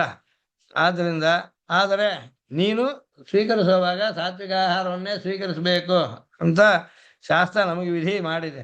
ಅದರ ಅನುಗುಣವಾಗಿ ತಿನ್ನೋದನ್ನ ಭಗವಂತನಿಗೆ ಸಮರ್ಪಣೆ ಮಾಡದೆ ತಿನ್ನೋ ಹಾಗಿಲ್ಲ. ಕೇವಲ ಆಗೋ ಭೌತಿ ಕೇವಲಾದಿ ಅಂತಿದೆ. ಆಗ ಶಾಸ್ತ್ರದಲ್ಲಿ ಸಾತ್ವಿಕ ಆಹಾರ ಅಂತ ಹೇಳಿರೋದ್ರಲ್ಲಿ ತರಕಾರಿ ಇಟ್ಕೊಳ್ಳೋಣ ಅಥವಾ ಹಣ್ಣು ಇಟ್ಕೊಳ್ಳೋಣ. ಅಡಿಗೆ ಮಾಡೋದ್ರಲ್ಲಿ ಯಾವ ರೀತಿ ಯಾರಿಗೆ ಏನು ಇಷ್ಟ ಅಂತ, ಅಲ್ಲಿ ಪರಮಾತ್ಮನಿಗೆ ಇದೇ ಇಷ್ಟ ಅಂತಲ್ಲ, ಯಾರು ಆರಾಧಕನ ಇಷ್ಟದಂತೆಯೂ ಕೂಡ. ಆದರೆ ಅದು ಸಾತ್ವಿಕ ಆಹಾರವಾಗಿ ಇರಬೇಕಾದ್ದು. ಅದನ್ನು ಪರಮಾತ್ಮನಿಗೆ ಸಮರ್ಪಣೆ ಮಾಡ್ಬೋದು. ಕಾಫಿ ಟೀ ಎಲ್ಲ ಸಮರ್ಪಣೆ ಮಾಡ್ಬೋದಾ ಅಂತ ಒಬ್ಬರು ಪ್ರಶ್ನೆ ಮಾಡಿದ್ರು.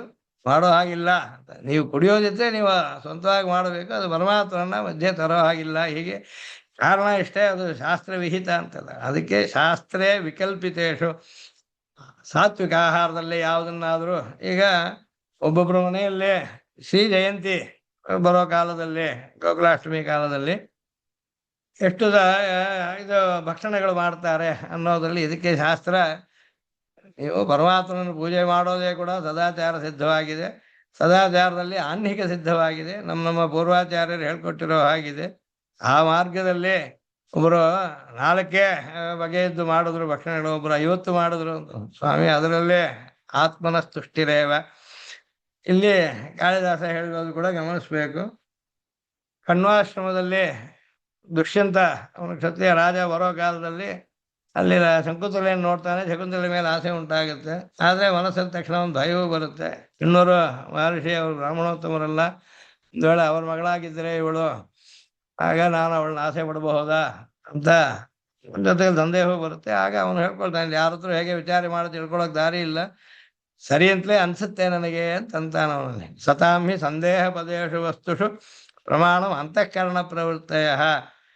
ನನಗೆ ನನ್ನ ಮನಸ್ಸು ಆರ್ಯವಾದ ಮನಸ್ಸು, ಒಳ್ಳೆ ಸಂಸ್ಕಾರಗೊಂಡಿರುವಂತಹದ್ದು. ಅಂಥ ಮನಸ್ಸಲ್ಲಿ ಒಂದು ಆಸೆ ಸ್ಫುರಿಸಿದರೆ ಸರಿಯಾಗೇ ಇರಬೇಕು ಅಂತ ಅನ್ಕೊಂಡ. ಆಮೇಲೆ ಗೊತ್ತಾಗುತ್ತೆ ಶಕುಂತಲೆ ಅವರ ಮಗಳಲ್ಲ, ಕಣ್ಣೂರು ಬ್ರಹ್ಮಚಾರಿಯಾಗೇ ಇದ್ದಾರೆ ಅಂತ ಗೊತ್ತಾಗುತ್ತೆ. ಆಮೇಲೆ ವಿಶ್ವಾಮಿತ್ರಿಗೆ ಮೇನಕೆಗೆ ಹುಟ್ಟಿದವಳು ಅಂತ ತಿಳಿದು ಇವರು ಬರೀ ಬೆಳೆಸಿದ್ದಾರೆ. ಸರಿ, ಕ್ಷತ್ರಿಯನಿಗೆ ಸರಿ ಹೋಯ್ತು ಅಂತ ಅಂದ್ಕೊಳ್ತಾನೆ. ಅದೆಲ್ಲ ಸ್ವಮತಿ ಗತಿಭೀಹಿ ಅನ್ನೋದ್ರಲ್ಲಿ ಶಾಸ್ತ್ರದಲ್ಲಿ ವಿಕಲ್ಪ ಹೇಳಿರೋ ಕಡೆಯಲ್ಲಿ ತನಗಿಷ್ಟವಾದ್ದನ್ನು ಕೂಡ ಅಲ್ಲಿ ಕೆಲವು ಅದಕ್ಕೆ ಬೇಕಾದ ನಿಯಮಗಳನ್ನ ಶಬ್ದಗಳಲ್ಲಿ ಹೇಳ್ತಾರೆ ಭಾಷಿಕಾರರು. ಅಲ್ಲಿ ಜಾತ್ಯಾಶ್ರಯ ನಿಮಿತ್ತ ಅದುಷ್ಟೈಹಿ ಅನ್ನೈಹಿ.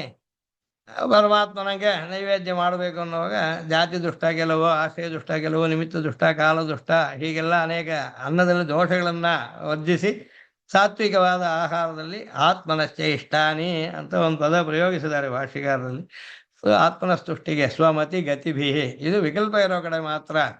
ಬರೇ ಶ್ರೀರಂಗಕ್ಕೆ ಹೋಗೋದ, ತಿರುಪತಿಗೆ ಹೋಗೋದ, ಕಾಂಚೀಪುರಕ್ಕೆ ಹೋಗೋದ, ಮೇಲ್ಕೋಟೆಗೆ ಹೋಗೋದ ಅನ್ನೋದ್ರಲ್ಲಿ ಆತ್ಮನ ಸೃಷ್ಟಿ ಖಂಡಿತ. ಯಾವುದೋ ಒಂದು ವಿದೇಶ ಯಾತ್ರೆ ಮಾಡಬೇಕು ಅಂದ್ಕೊಂಡ್ರೆ ಯಾಕೆ ಇದು ಯಾಕಿಲ್ಲ ಅಂತ ಆಕ್ಷೇಪಿಸಬೇಕಾಗಿಲ್ಲ. ಆ ರೀತಿ ಆದ್ರಲ್ಲಿ ನಮಗೂ ಕೂಡ ಸ್ವಾತಂತ್ರ್ಯ ಇದೆ, ಪರಿಮಿತವಾದ ಅಂಶಗಳಲ್ಲಿ. ಇದರ ನಂತರ ಧರ್ಮ್ಯೈ ಶುದ್ಧ ಮನಸಾಂ ಸುಸಂಕಲ್ಪೈ ಧರ್ಮ್ಯೈ. ಆಚಾರ್ಯ ನಿಯಮನ ಅಂತ ಕೆಲವು ಸಲ ಕೆಲವನ್ನು ಮಾಡಬೇಕಾಗತ್ತೆ. ಕೆಲವರಿಗೆ ಆಚಾರ್ಯ ನೋಡಿ, ಅಯ್ಯ ಒಬ್ಬ ಬ್ರಹ್ಮಚಾರಿನ ನೋಡಿ ಈ ಹೆಣ್ಣು ಈ ವಧು ಬಹಳ ಗುಣವತಿಯಾಗಿದ್ದಾಳೆ, ಮದುವೆ ಮಾಡ್ಕೋ ಅಂತ ಹೇಳ್ತಾರೆ ಅಂತ. ಆಗ ಆಚಾರ್ಯ ಗುರು ನಿಯಮನದಂತೆ ಮಾಡಬಹುದು. ಇಲ್ಲಿ ವ್ಯಾಖ್ಯಾನದಲ್ಲಿ ತೋರಿಸಿರೋದು ತಾಟಕ ವಧವನ್ನ ದೃಷ್ಟಾಂತವಾಗಿ ತೋರಿಸಿದ್ದಾರೆ. ವಚನಂ ಕೌಶಿಕಸ್ಯೇತಿ ಕರ್ತವ್ಯಂ ಅವಿಶಂಕೆಯ ಅಂತ ರಾಮಾಯಣದಲ್ಲಿ ವಾಲ್ಮೀಕಿ ಹೇಳ್ತಾರೆ. ರಾಮನಿಗೆ ಧನುರ್ವಿದ್ಯೆಯನ್ನೆಲ್ಲ ಕರೆಸಿಕೊಟ್ರು ವಿಶ್ವಾಮಿತ್ರರು. ಮುಂದೆ ಹೋಗ್ತಿರೋವಾಗ ಮಧ್ಯೆ ತಾಟಕೆ ಅಡ್ಡವಾಗ್ತಾಳೆ. ತಾಟಕೆಯನ್ನು ಕೊಲ್ಲು ಅಂತ ವಿಶ್ವಾಮಿತ್ರ ಹೇಳ್ತಾರೆ. ಸ್ವಾಮಿ, ನೀವು ಹೇಳ್ಕೊಟ್ಟ ಧನುರ್ವಿದ್ಯೆಯಲ್ಲಿ ಇದು ಸೇರ್ಲಿಲ್ವಲ್ಲ, ಹೆಂಗಸರೊಡನೆ ಯುದ್ಧ ಮಾಡೋದೋ ಕೊಲ್ಲೋದೋ ಅದ್ರಲ್ಲಿ ಸೇರಿಲ್ವಲ್ಲ ಅಂತ ಇವನಿಗೆ ಒಂದು ಸಂದೇಹ ಬರುತ್ತೆ ರಾಮನಿಗೆ. ಆಗ ಇದಕ್ಕೆ ಪ್ರಮಾಣ ಹುಡುಕ್ಬೇಡ, ವಚನಂ ಕೌಶಿಕಸ್ಯ ಇದು ಕರ್ತವ್ಯಂ ಅವಿಶಂಕೆಯ, ಸಂದೇಹ ಪಟ್ಕೋಬೇಡ ಅಂತ ಅಂದ್ಬಿಟ್ರು. ಹಾಗೆ ಗುರು ನಿಯಮನ ಮುಂತಾದ್ದು ಶುದ್ಧ ಮನಸಾಂ ಸುಸಂಕಲ್ಪೈ ಧರ್ಮ್ಯೈ, ಅದು ಧರ್ಮವನ್ನು ಮೀರಿದ್ದಾಗೋದಿಲ್ಲ ಅಂತಹದ್ದು. ಆ ರೀತಿಯಾದ ಹಿರಿಯರ ಆದೇಶದಿಂದ ಮಾಡುವಂಥದ್ದು ಇದು ಒಂದು ರೀತಿ. ಪರಮಾತ್ಮನಿಗೆ ಇದು ಇಷ್ಟ, ನಾವು ಅರ್ಥಕೊಳ್ತೇವೆ. ಹೀಗೆ ಕುಲ ಸಮಯ, ಕುಲಚರಣ ದೇಶಾದಿ ಸಮಯ, ಇಲ್ಲಿ ಸಮಯ ಅಂತ ಅನ್ನೋದು ಎಲ್ಲದಲ್ಲೂ ಸೇರುತ್ತೆ. ಕುಲ ಸಮಯ ಅನ್ನೋದರಲ್ಲಿ ಈಗ ನಾವು ಶಿಖೆ ಇಟ್ಕೋಬೇಕು ಎಲ್ಲರೂ. ಶಿಖೆಯಲ್ಲಿ ಅನೇಕ ಬಗೆಗಳುಂಟು. ಈಗ ಚೋಳ ದೇಶದಲ್ಲಿ ಮುಂದ್ಗಡೆ ಗಂಟು ಹಾಕ್ಕೊಳ್ತಾರೆ ಶಿಖೆಯನ್ನ, ನಾವು ಹಿಂದೆ ಗಂಟು ಹಾಕ್ಕೊಳ್ತೀವಿ. ಇನ್ನು ಸಿಕ್ಕು ಮುಂತಾದವ್ರಲ್ಲಿ ಮಧ್ಯೆ ಇಟ್ಕೊಳ್ತಾರೆ. ಆ ರೀತಿ ಇದೆ. ಇದು ಶಿಖಾ ಪ್ರಕಾರ ಮುಂತಾದ್ದೆಲ್ಲ. ಯಾತಕ್ಕೆ ಕುಲಾಚಾರ ಬೇಕು ಅಂತಂದ್ರೆ, ಏನಾಸ್ಯ ಪಿತರೋ ಯಾತಃ ಏನ ಯಾತಃ ಪಿತಾಮಹ ಅಂತ ಮನು ಹೇಳೋ ಹಾಗೆ ಪಿತೃಪಿತಾಮಹ ಪ್ರಪಿತಾಮಹ ಹೋದ ದಾರಿಯಲ್ಲಿ ಕೆಲವು ಅನುಷ್ಠಾನಗಳು ನಡೆಯುತ್ತೆ. ಇದು ಭಗವತ್ ಪ್ರೀತಿಕರ ಅವರವ್ರಿಗೆ. ಹಾಗೆ ಆಳ್ವಾರುಗಳ ಪೈಕಿ ಹಿರಿಯ ಆಳ್ವಾರು ಪೂರ್ವ ಶಿಖರು, ಅವರಿಗೆ ಶಿಖೆ ಮುಂದ್ಗಡೆ ಗಂಟು ಹಾಕ್ಕೊಳ್ತಾ ಇದ್ರು. ಈ ರೀತಿ ಇಂತಹದ್ದು ಅಂದರೆ ಅವ್ರವ್ರ ಮನೆಗಳಲ್ಲಿ ಇವಾಗ ಶ್ರಾದ್ದಾದಿಗಳಲ್ಲಿ ಯಾರು ತಂದೆ ತಾತ ಮುತ್ತಾತ ಹೇಗೆ ಮಾಡಿರ್ತಾರೋ ಆ ರೀತಿ ಒಂದು ಪದ್ಧತಿಗಳಲ್ಲಿ ಕೆಲವು ಎಲ್ಲರೂ ಒಂದೇ ರೀತಿ ಮಾಡಲ್ಲ. ಆದರೆ ಅವರವರ ಹಿರಿಯರು ಮಾಡದಂತೆ ಮಾಡ್ಕೊಡೋದು ಭಗವತ್ ಪ್ರೀತಿಗೆ ಕಾರಣವಾಗಿಬಿಡುತ್ತೆ. ಅಲ್ಲಿ ವೈವಿಧ್ಯ ಇದ್ರೂ ತಪ್ಪಿಲ್ಲ ಅಂತ ಅರ್ಥ. ಅದು ಸಮಯದಿಂದ ಏರ್ಪಡುತ್ತೆ, ಒಂದು ಕಟ್ಟುಪಾಡು ಹಿರಿಯರು ಏರ್ಪಡಿಸಿರೋದು. ಹಾಗೆ ಧರ್ಮ್ಯೈಹಿ ಕುಲ ಸಮಯೈಹಿ, ಹಾಗೆ ಧರ್ಮ್ಯೈಹಿ ಚರಣ ಸಮಯೈಹಿ, ಈ ಶಾಖೆಗಳಿಂದ ಭೇದದಿಂದ.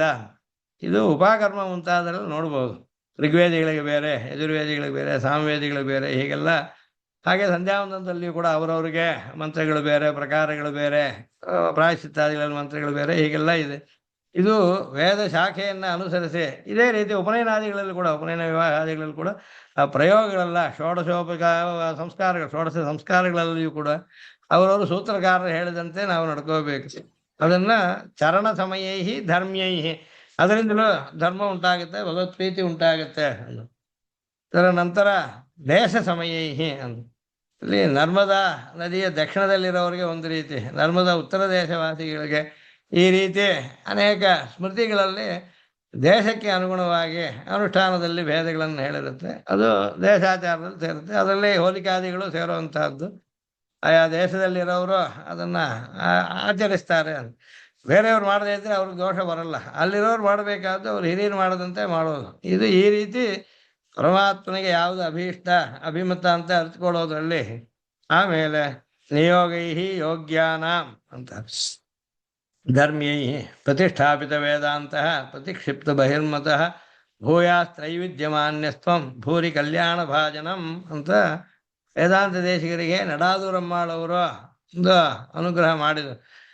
ನೀನು ವೇದಾಂತವನ್ನು ಚೆನ್ನಾಗಿ ಪ್ರತಿಷ್ಠಾಪನೆ ಮಾಡು, ಇತರ ಮತಗಳನ್ನೆಲ್ಲ ಖಂಡಿಸು, ಪ್ರತಿಕ್ಷಿಪ್ತ ಬಹಿರ್ಮತಃ ಭವ, ತ್ರೈವಿಧ್ಯಮಾನ್ಯಸ್ತ್ವಂ ಭವ, ವೈದಿಕರೆಲ್ಲ ಪರಮೈಕಾಂತಿಗಳೆಲ್ಲ ಭೇಷ್ ಅಂತ ಸಂತೋಷವಾಗಿ ಶ್ಲಾಘೆ ಮಾಡೋ ಹಾಗೆ ಬಹುಮತನಾಗಿರು.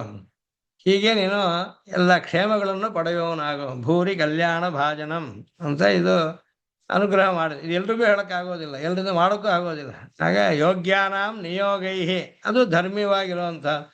ಇದು ಕಂಚಿಯಲ್ಲಿ ವರದಾಯ ಸ್ವಾಮಿಯ ಸನ್ನಿಧಿಯಲ್ಲಿ ಆ ಪ್ರಾಕಾರದಲ್ಲಿರುವ ಕಾಲಕ್ಷೇಪ ಗೋಷ್ಠಿಯಲ್ಲಿ ನಡೆದಿದ್ದಾದ್ರಿಂದ ಇದು ವರದರ ಅನುಗ್ರಹವಿದೆ ಅನ್ನೋದು ಗೊತ್ತಾಗುತ್ತೆ. ಈ ರೀತಿ ಇದೊಂದು.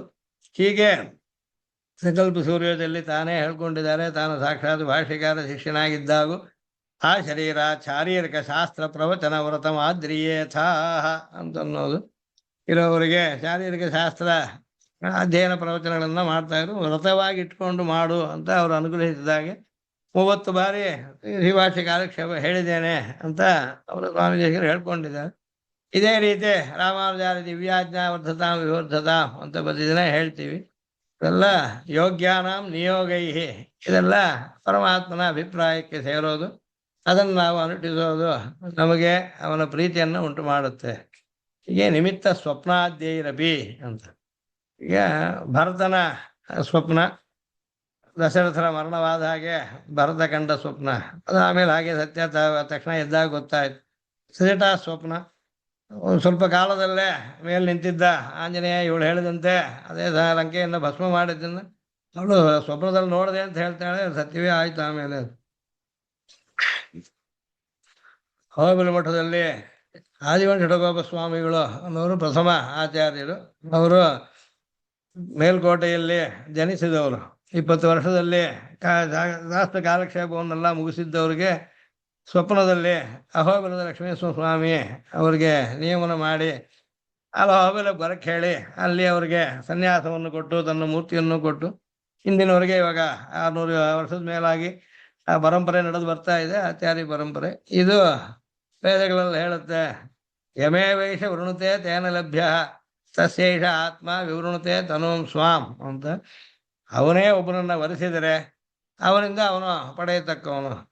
ಅಹೋಬಲ ನರಸಿಂಹ ತಾನು ಸಂಕಲ್ಪಿಸಿದಾಗ ಇಲ್ಲಿದ್ದ ಕಡಾಂಬಿ ಶ್ರೀನಿವಾಸಾಚಾರ್ಯರಿಗೆ ಅಲ್ಲಿ ಹೋಗಿ ಸನ್ಯಾಸಿ ಆಗುವಂತೆ ಆಜೀವನ ಷಟಗೋಪರಂತ ಪ್ರಸಿದ್ಧಿ ಆಗೋ ಹಾಗೆ ಆಮೇಲೆ ಅದರಿಂದ ಇಲ್ಲಿವರೆಗೂ ಆ ಸಂಪ್ರದಾಯ ಪ್ರವರ್ತನವಾಗೋದಕ್ಕೆ ಅಲ್ಲೂ ಕೂಡ ನವನೃಸಿಂಹ ಕ್ಷೇತ್ರವಾದ್ದರಿಂದ ಯಾರನ್ನು ಆರಾಧಿಸೋದು ಅಂತ ಇವ್ರಿಗೆ ಸಂಶಯ ಬರೋವಾಗ ತಾನೇ ಒಂದು ಮೂರ್ತಿಯನ್ನು ಅವ್ರ ಕೈಯಲ್ಲಿ ಜಿಗಿದು ತಸ್ಯೈಷ ಆತ್ಮ ವಿವೃಣುತೆ ತನೋಂ ಸ್ವಾಂ ಅಂತ ಈ ಮೂರ್ತಿಯನ್ನು ಆರಾಧಿಸ್ಕೊಂಡು ಹೊರಡಪ್ಪ ಅಂತ ಹೇಳಿ ಕಳಿಸಿದಾಗ ಇದು ಸ್ವಪ್ನಾದಿಗಳಿಂದ ಬರುವಂಥದ್ದು. ಹಾಗೆ ಯತೀಂದ್ರ ಮತ್ತು ದೀಪಿಕೆ ಅಂತ ಒಂದು ಗ್ರಂಥವಿದೆ.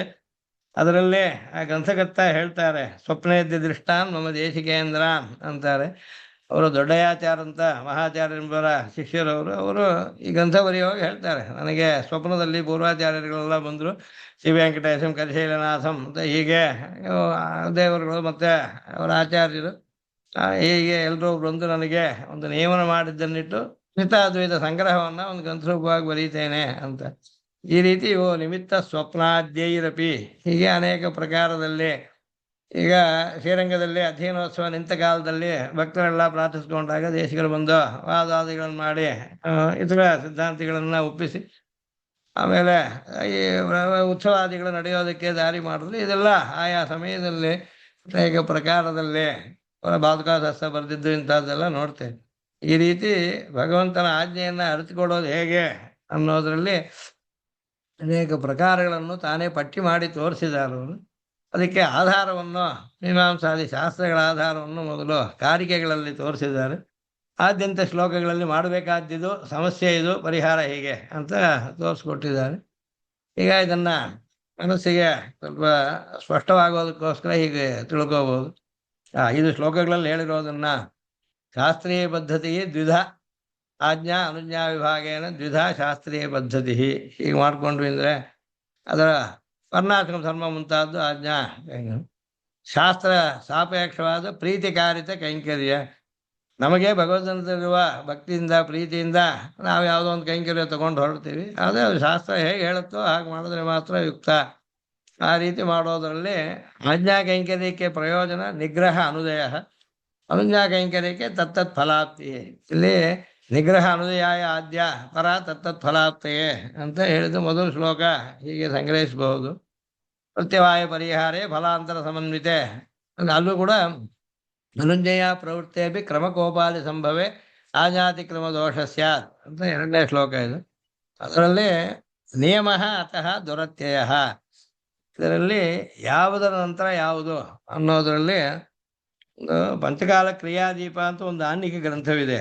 ಅದರಲ್ಲಿ ಆ ಗ್ರಂಥಕರ್ತ ಏನು ಮಾಡಿದ್ದಾನೆ, ಒಬ್ಬ ಯಜುರ್ವೇದಿ ವೇದಾಧ್ಯಯನ ಮಾಡಿದ್ದಾನೆ, ಬ್ರಹ್ಮಯಜ್ಞ ಹೇಳಬೇಕು, ಪ್ರತಿದಿನ ಒಂದು ಪ್ರಶ್ನೆ ಹೇಳ್ತಾನೆ. ಹಾಗಿದ್ದಾಗ ಯಾವ ಕ್ರಮದಲ್ಲಿ 82 ಪ್ರಶ್ನೆಗಳನ್ನು ಹೇಳಬೇಕು ಅನ್ನೋದನ್ನು ಪಟ್ಟಿ ಮಾಡಿ ಕೊಟ್ಟಿದ್ದಾರೆ. ಈ ರೀತಿ ನಿಯಮ ದುರತ್ಯಯ ಅಂದರೆ ಈ ಕಾಠಗ ಅಂತ ಹೇಳೋ 3 ಪ್ರಶ್ನೆಗಳನ್ನು ಯಾವಾಗ ಹೇಳಬೇಕು ಅನ್ನೋದರಲ್ಲಿ 3 ಅಷ್ಟಕಗಳಾದ ನಂತರ ಆರಣ್ಯಕ, ಆಮೇಲೆ ಕಾಟಕ, ಆಮೇಲೆ ಮಂತ್ರಪ್ರಶ್ನ ಅಂತ ತೋರಿಸ್ತಾರೆ. ಇದು ಕ್ರಮಕೋಪಾದಿ ಸಂಭವೇ ಆಜ್ಞಾತಿಕ್ರಮ ದೋಷ ಅಂತ ಹೇಳಿ ಇದೇ ನಿಯತವಾಗಿ ಹೀಗೆ ಅನುಷ್ಠಿಸಬೇಕಾದ್ದು. ವೇದಾಂತ ದೇಶಿಗರದು ಕೆಲವು ಗ್ರಂಥಗಳಿದೆ. ವೈಷ್ಣದೇವ ಕಾರಿಕೆ ಅನ್ನೋದಿದೆ. ವೈಷ್ಣವ ಹೇಗೆ ಮಾಡೋದನ್ನು ಶ್ಲೋಕ ರೂಪವಾಗಿ ಬರ್ಕೊಟ್ಟಿದ್ದಾರೆ. ಯಜ್ಞೋಪವೀತ ನಿರ್ಮಾಣ ಪ್ರತಿಷ್ಠಾ ವಿಧಿ ಅಂತ ಒಂದು ಗ್ರಂಥ ಬರೆದುಕೊಟ್ಟಿದ್ದಾರೆ.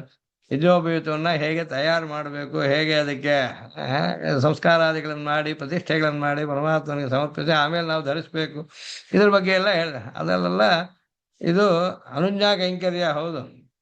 ಇನ್ನೊಬ್ಬರಿಂದ ತಂದು ಹಾಕೊಂಡ್ಬಿಡೋದು ಒಂದು ರೀತಿ, ತಾನೇ ಮಾಡುವಾಗ ಅದು ಭಗವತ್ ಕೈಂಕರ್ಯವಾಗುತ್ತೆ ಅನ್ನೋದು ಬಹಳ ಚೆನ್ನಾಗಿ ತೋರಿಸಿಕೊಟ್ಟಿದ್ದಾರೆ.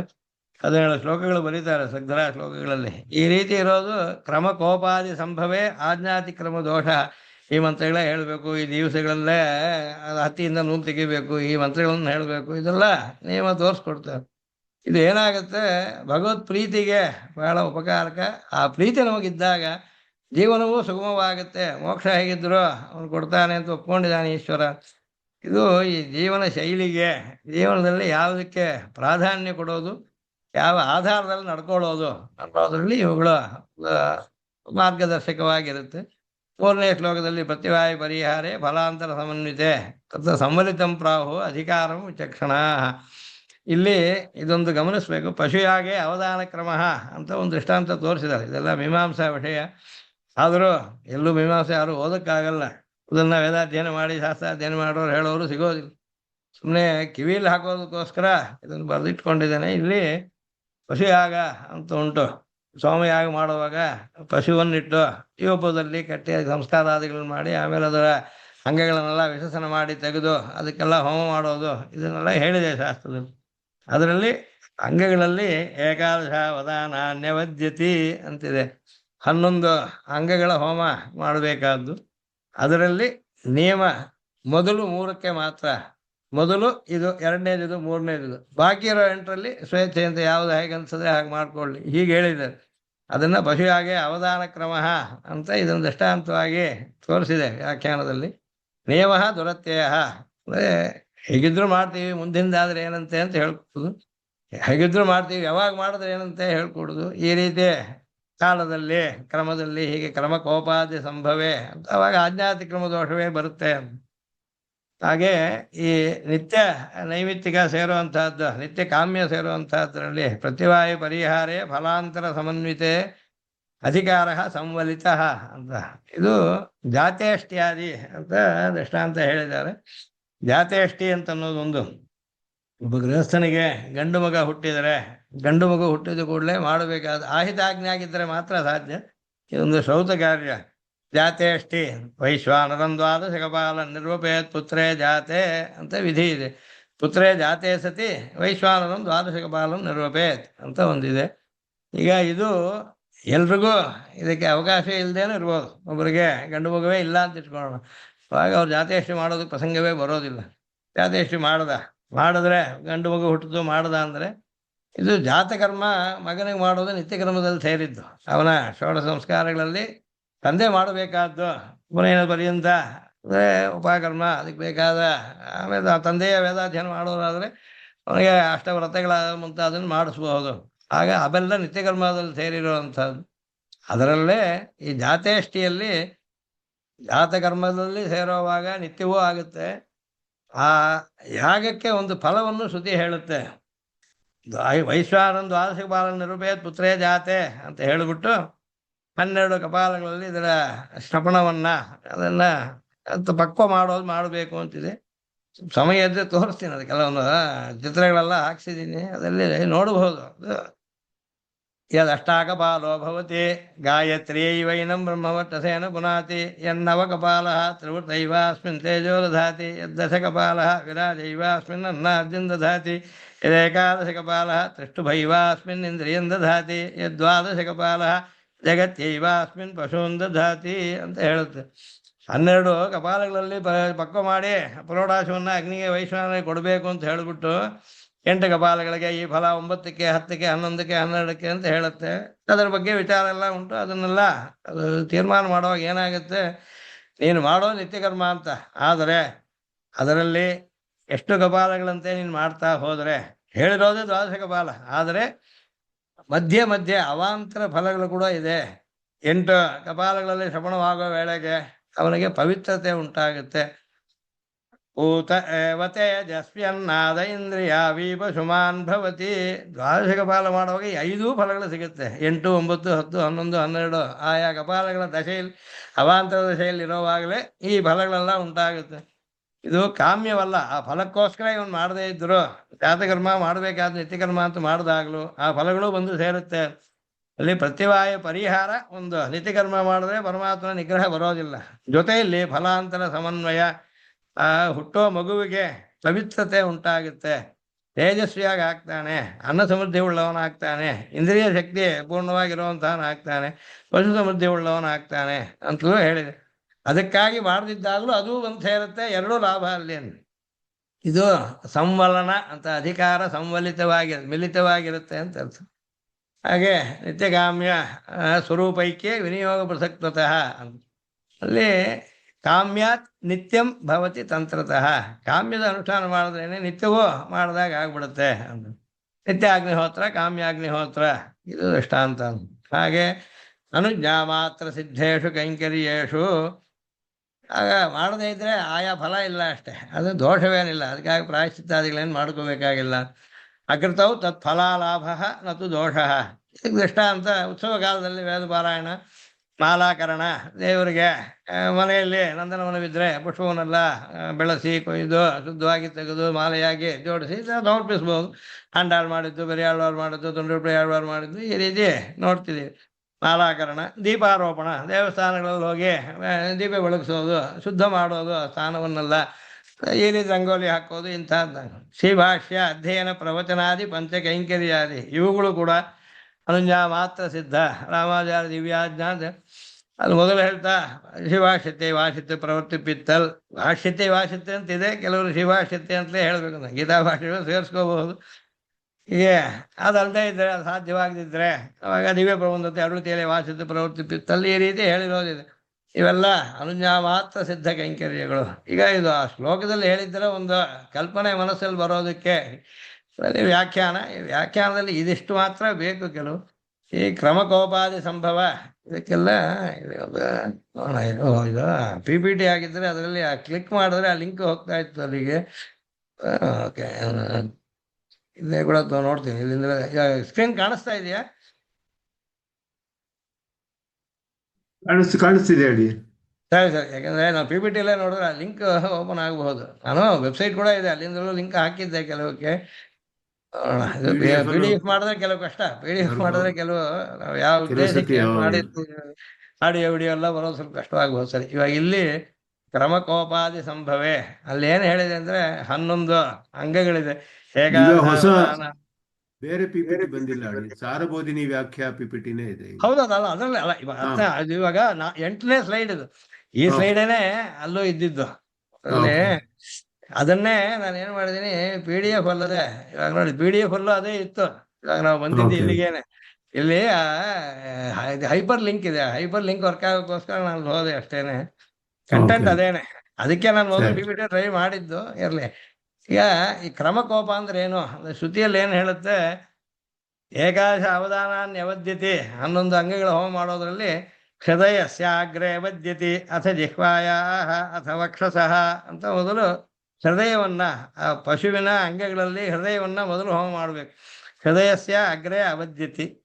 ಆಮೇಲೆ ಅಥ ಜಿಹ್ವಾಯ, ನಾಲಿಗೆ 2ನೇದಾಗಿ. 3ನೇದು ಅಥ ವಕ್ಷಸಃ, ಅದೇ ಎದೆ ಭಾಗವನ್ನ. ಆಮೇಲೆ ಯಥಾಕಾಮಂ ಉತ್ತರೇಷಾಮ ವದ್ಯತಿ. ಬಾಕಿ ಇರೋದಕ್ಕೆ ಯಥಾಕಾಮಂ, ಯಾವುದು ಮುಂದಿಂದ ಆದರೆ ತಪ್ಪಿಲ್ಲ. ಕೈ ಕಾಲುಗಳಲ್ಲಿ ಮುಂದಿಂದ ಆದರೆ ಪರವಾಗಿಲ್ಲ. ಮನೋವಾಕ್ಕಾಯಗಳು ಅಂತ ಹೇಳೋದಲ್ಲಿ ಮನಸ್ಸಿರೋ ಜಾಗ ಹೃದಯ, ಅದನ್ನು ಮೊದಲು ಮಾಡ್ಬೇಕು. ವಾಕಿಗಿರೋ ಜಾಗ ಜಿಹ್ವಾ ಅಂತ. ಆಮೇಲೆ ವಕ್ಷಸ್ಥ, ಎದೆ ಅಂತನ್ನೋದು ಕ್ರಿಯೆಗಳಲ್ಲಿ ನಮಸ್ಕಾರಾದಿಗಳಲ್ಲಿ ಅದು ದುಃಖ ಬಂದರೆ ಎದೆ ಹೊಡ್ಕೊಳ್ಳುತ್ತೆ ಅಂತ ಶ್ರುತಿ ಹೇಳುತ್ತೆ. ಇದಕ್ಕೆಲ್ಲ ಕಾರಣ ಹೇಳ್ಕೊಂಡು ಇದು ಮೊದಲು, ಇದು 2ನೇದು, 3ನೇದು, ಬಾಕಿ 8ರಲ್ಲಿ ಯಥಾಕಾಮ ಉತ್ತರೇಷಾಮ ವದ್ಯತಿ ಅಂತ ಶ್ರುತಿ. ಅದನ್ನ ಈ ಕ್ರಮಕೋಪ ಬರದೇ ಇರಬೇಕು ಅನ್ನೋದ್ರಲ್ಲಿ ನೋಡ್ತೀನಿ. ಲಿಂಕ್ ಓಪನ್ ಆಗುತ್ತಾ ಅಂತ ನೋಡಿ.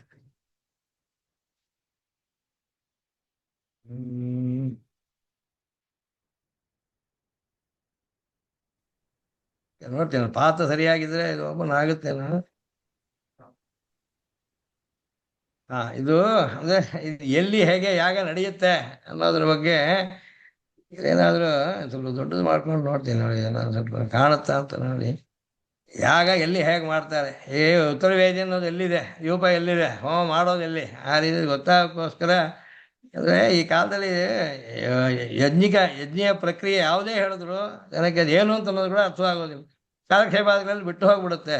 ಹಾಗೆ ಬೇಡ ಅನ್ನೋದಕ್ಕಾಗಿ ಆಚಾರ್ಯರು ಹೇಳಿದ್ರಲ್ಲಿ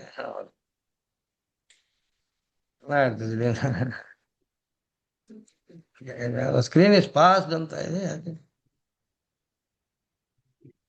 ಇವಾಗ ಸ್ಕ್ರೀನ್ ಶೇರಿಂಗ್ ಗೊತ್ತಿಲ್ಲ, ನೆಟ್ವರ್ಕ್ ಏನಾರು ಇಶ್ಯೂ ಆಗುತ್ತೆ. ಅಂದ್ರೆ ಇದನ್ನ ಉತ್ತರ ವೇದಿಕುಳ್ಳೇ ಉದಿತಾರ್ ಒಂದಾರ್ ಅಂತ ಹೇಳ್ತೀವಿ ನಾವು ವರದಾರ ಸ್ವಾಮಿಗೆ. ಉತ್ತರ ವೇದಿ ಅಂದ್ರೆ ಏನು, ವೇದಿ ಅಂದ್ರೆ ಏನು, ಅಗ್ನಿ ಅಂದ್ರೆ ಯಾವ್ದು, ಯಜಮಾನ ಎಲ್ಲಿರ್ತಾನೆ, ಪಶು ಎಲ್ಲಿರುತ್ತೆ, ಹೋಮ ಎಲ್ಲಿ ಮಾಡ್ತಾರೆ, ಈ ರೀತಿ ಗೊತ್ತಾಗೋಸ್ಕರ ಇದನ್ನ ಮಾಡಿ ಇರಲಿ. ಸಿಗದೇ ಇದ್ರೆ ಸಂತೋಷ. ಅಂದ್ರೆ ಒಂದು ಪ್ರಯತ್ನ ಪಟ್ಟಿದ್ದೇನು ಅಂತಂದ್ರೆ ಕಾಲಕ್ಷೇಪಾದಿಗಳಲ್ಲಿ ಅನುಕೂಲವಾಗಕ್ಕೆ ಸಾಧ್ಯವಾದರೆ ಆಗ ನಾವು ಪ್ರಯತ್ನ ಪಡಬಹುದು ಹೆಚ್ಚು ಅದರಲ್ಲಿ ವಿಷಯಗಳನ್ನ ತಿಳ್ಕೊಳ್ಳೋದಕ್ಕೆ.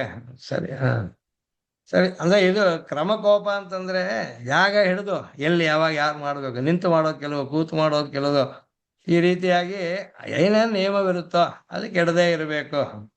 ಹೀಗೆ ಪ್ರತ್ಯವಾಯ ಪರಿಹಾರ ಈ ವಿಷಯದಲ್ಲಿ ಕೂಡ ಹೇಳಿದ್ವಿ. ಅದೇ ಕೆಲವು ಲಿಂಕ್ಗಳು ಹಾಕೊಂಡಿದ್ದೆ ಅವಾಗ.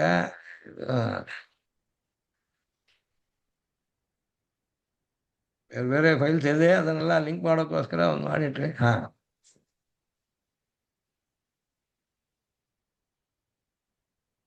ಇಲ್ಲಿ ಇದು ತಮಿಳಲ್ಲಿ ಬರೆದಿದೆ. ಅಂದ್ರೆ ಈ ಪೂರ್ತಿ ಮಂತ್ರ ಜಾತೇಷ್ಟಿ ವಿಷಯದಲ್ಲಿ ವೈಶ್ವಾನರಂ ದ್ವಾದಶಕಪಾಲ ನಿರ್ವಪೇತ್ ಪುತ್ರೇ ಜಾತೆ ದಷ್ಟಾಕಪಾಲೋ ಭವತಿ ಗಾಯತ್ರೀವೈನಂ ಬ್ರಹ್ಮವತ್ತಸೇನ ಪುನಾತಿ ಯನ್ನವಕಪಾಲಸ್ತ್ರಿವೃತೈವಾಸ್ಮಿನ್ ತೇಜೋ ದಧಾತಿ ಯದ್ದಶಕಪಾಲೋ ವಿರಾಜೈವಾಸ್ಮಿನ್ ಅನ್ನಾದ್ಯಂ ದಧಾತಿ ಯದೇಕಾದಶಕಪಾಲಸ್ತ್ರಿಷ್ಟುಭೈವಾಸ್ಮಿನ್ ಇಂದ್ರಿಯಂ ದಧಾತಿ ಯದ್ವಾದಶಕಪಾಲೋ ಜಗತ್ತೈವಾಸ್ಮಿನ್ ಪಶೂನ್ ದಧಾತಿ ಯಸ್ಮಿನ್ ಜಾತ ಏತಾಮಿಷ್ಟಿರ್ನಿರ್ವಪತಿ ಭೂತ ಏವ ತೇಜಸ್ವ್ಯನ್ನಾದ ಇಂದ್ರಿಯಾವಿ ಪಶುಮಾನ್ ಭವತಿ.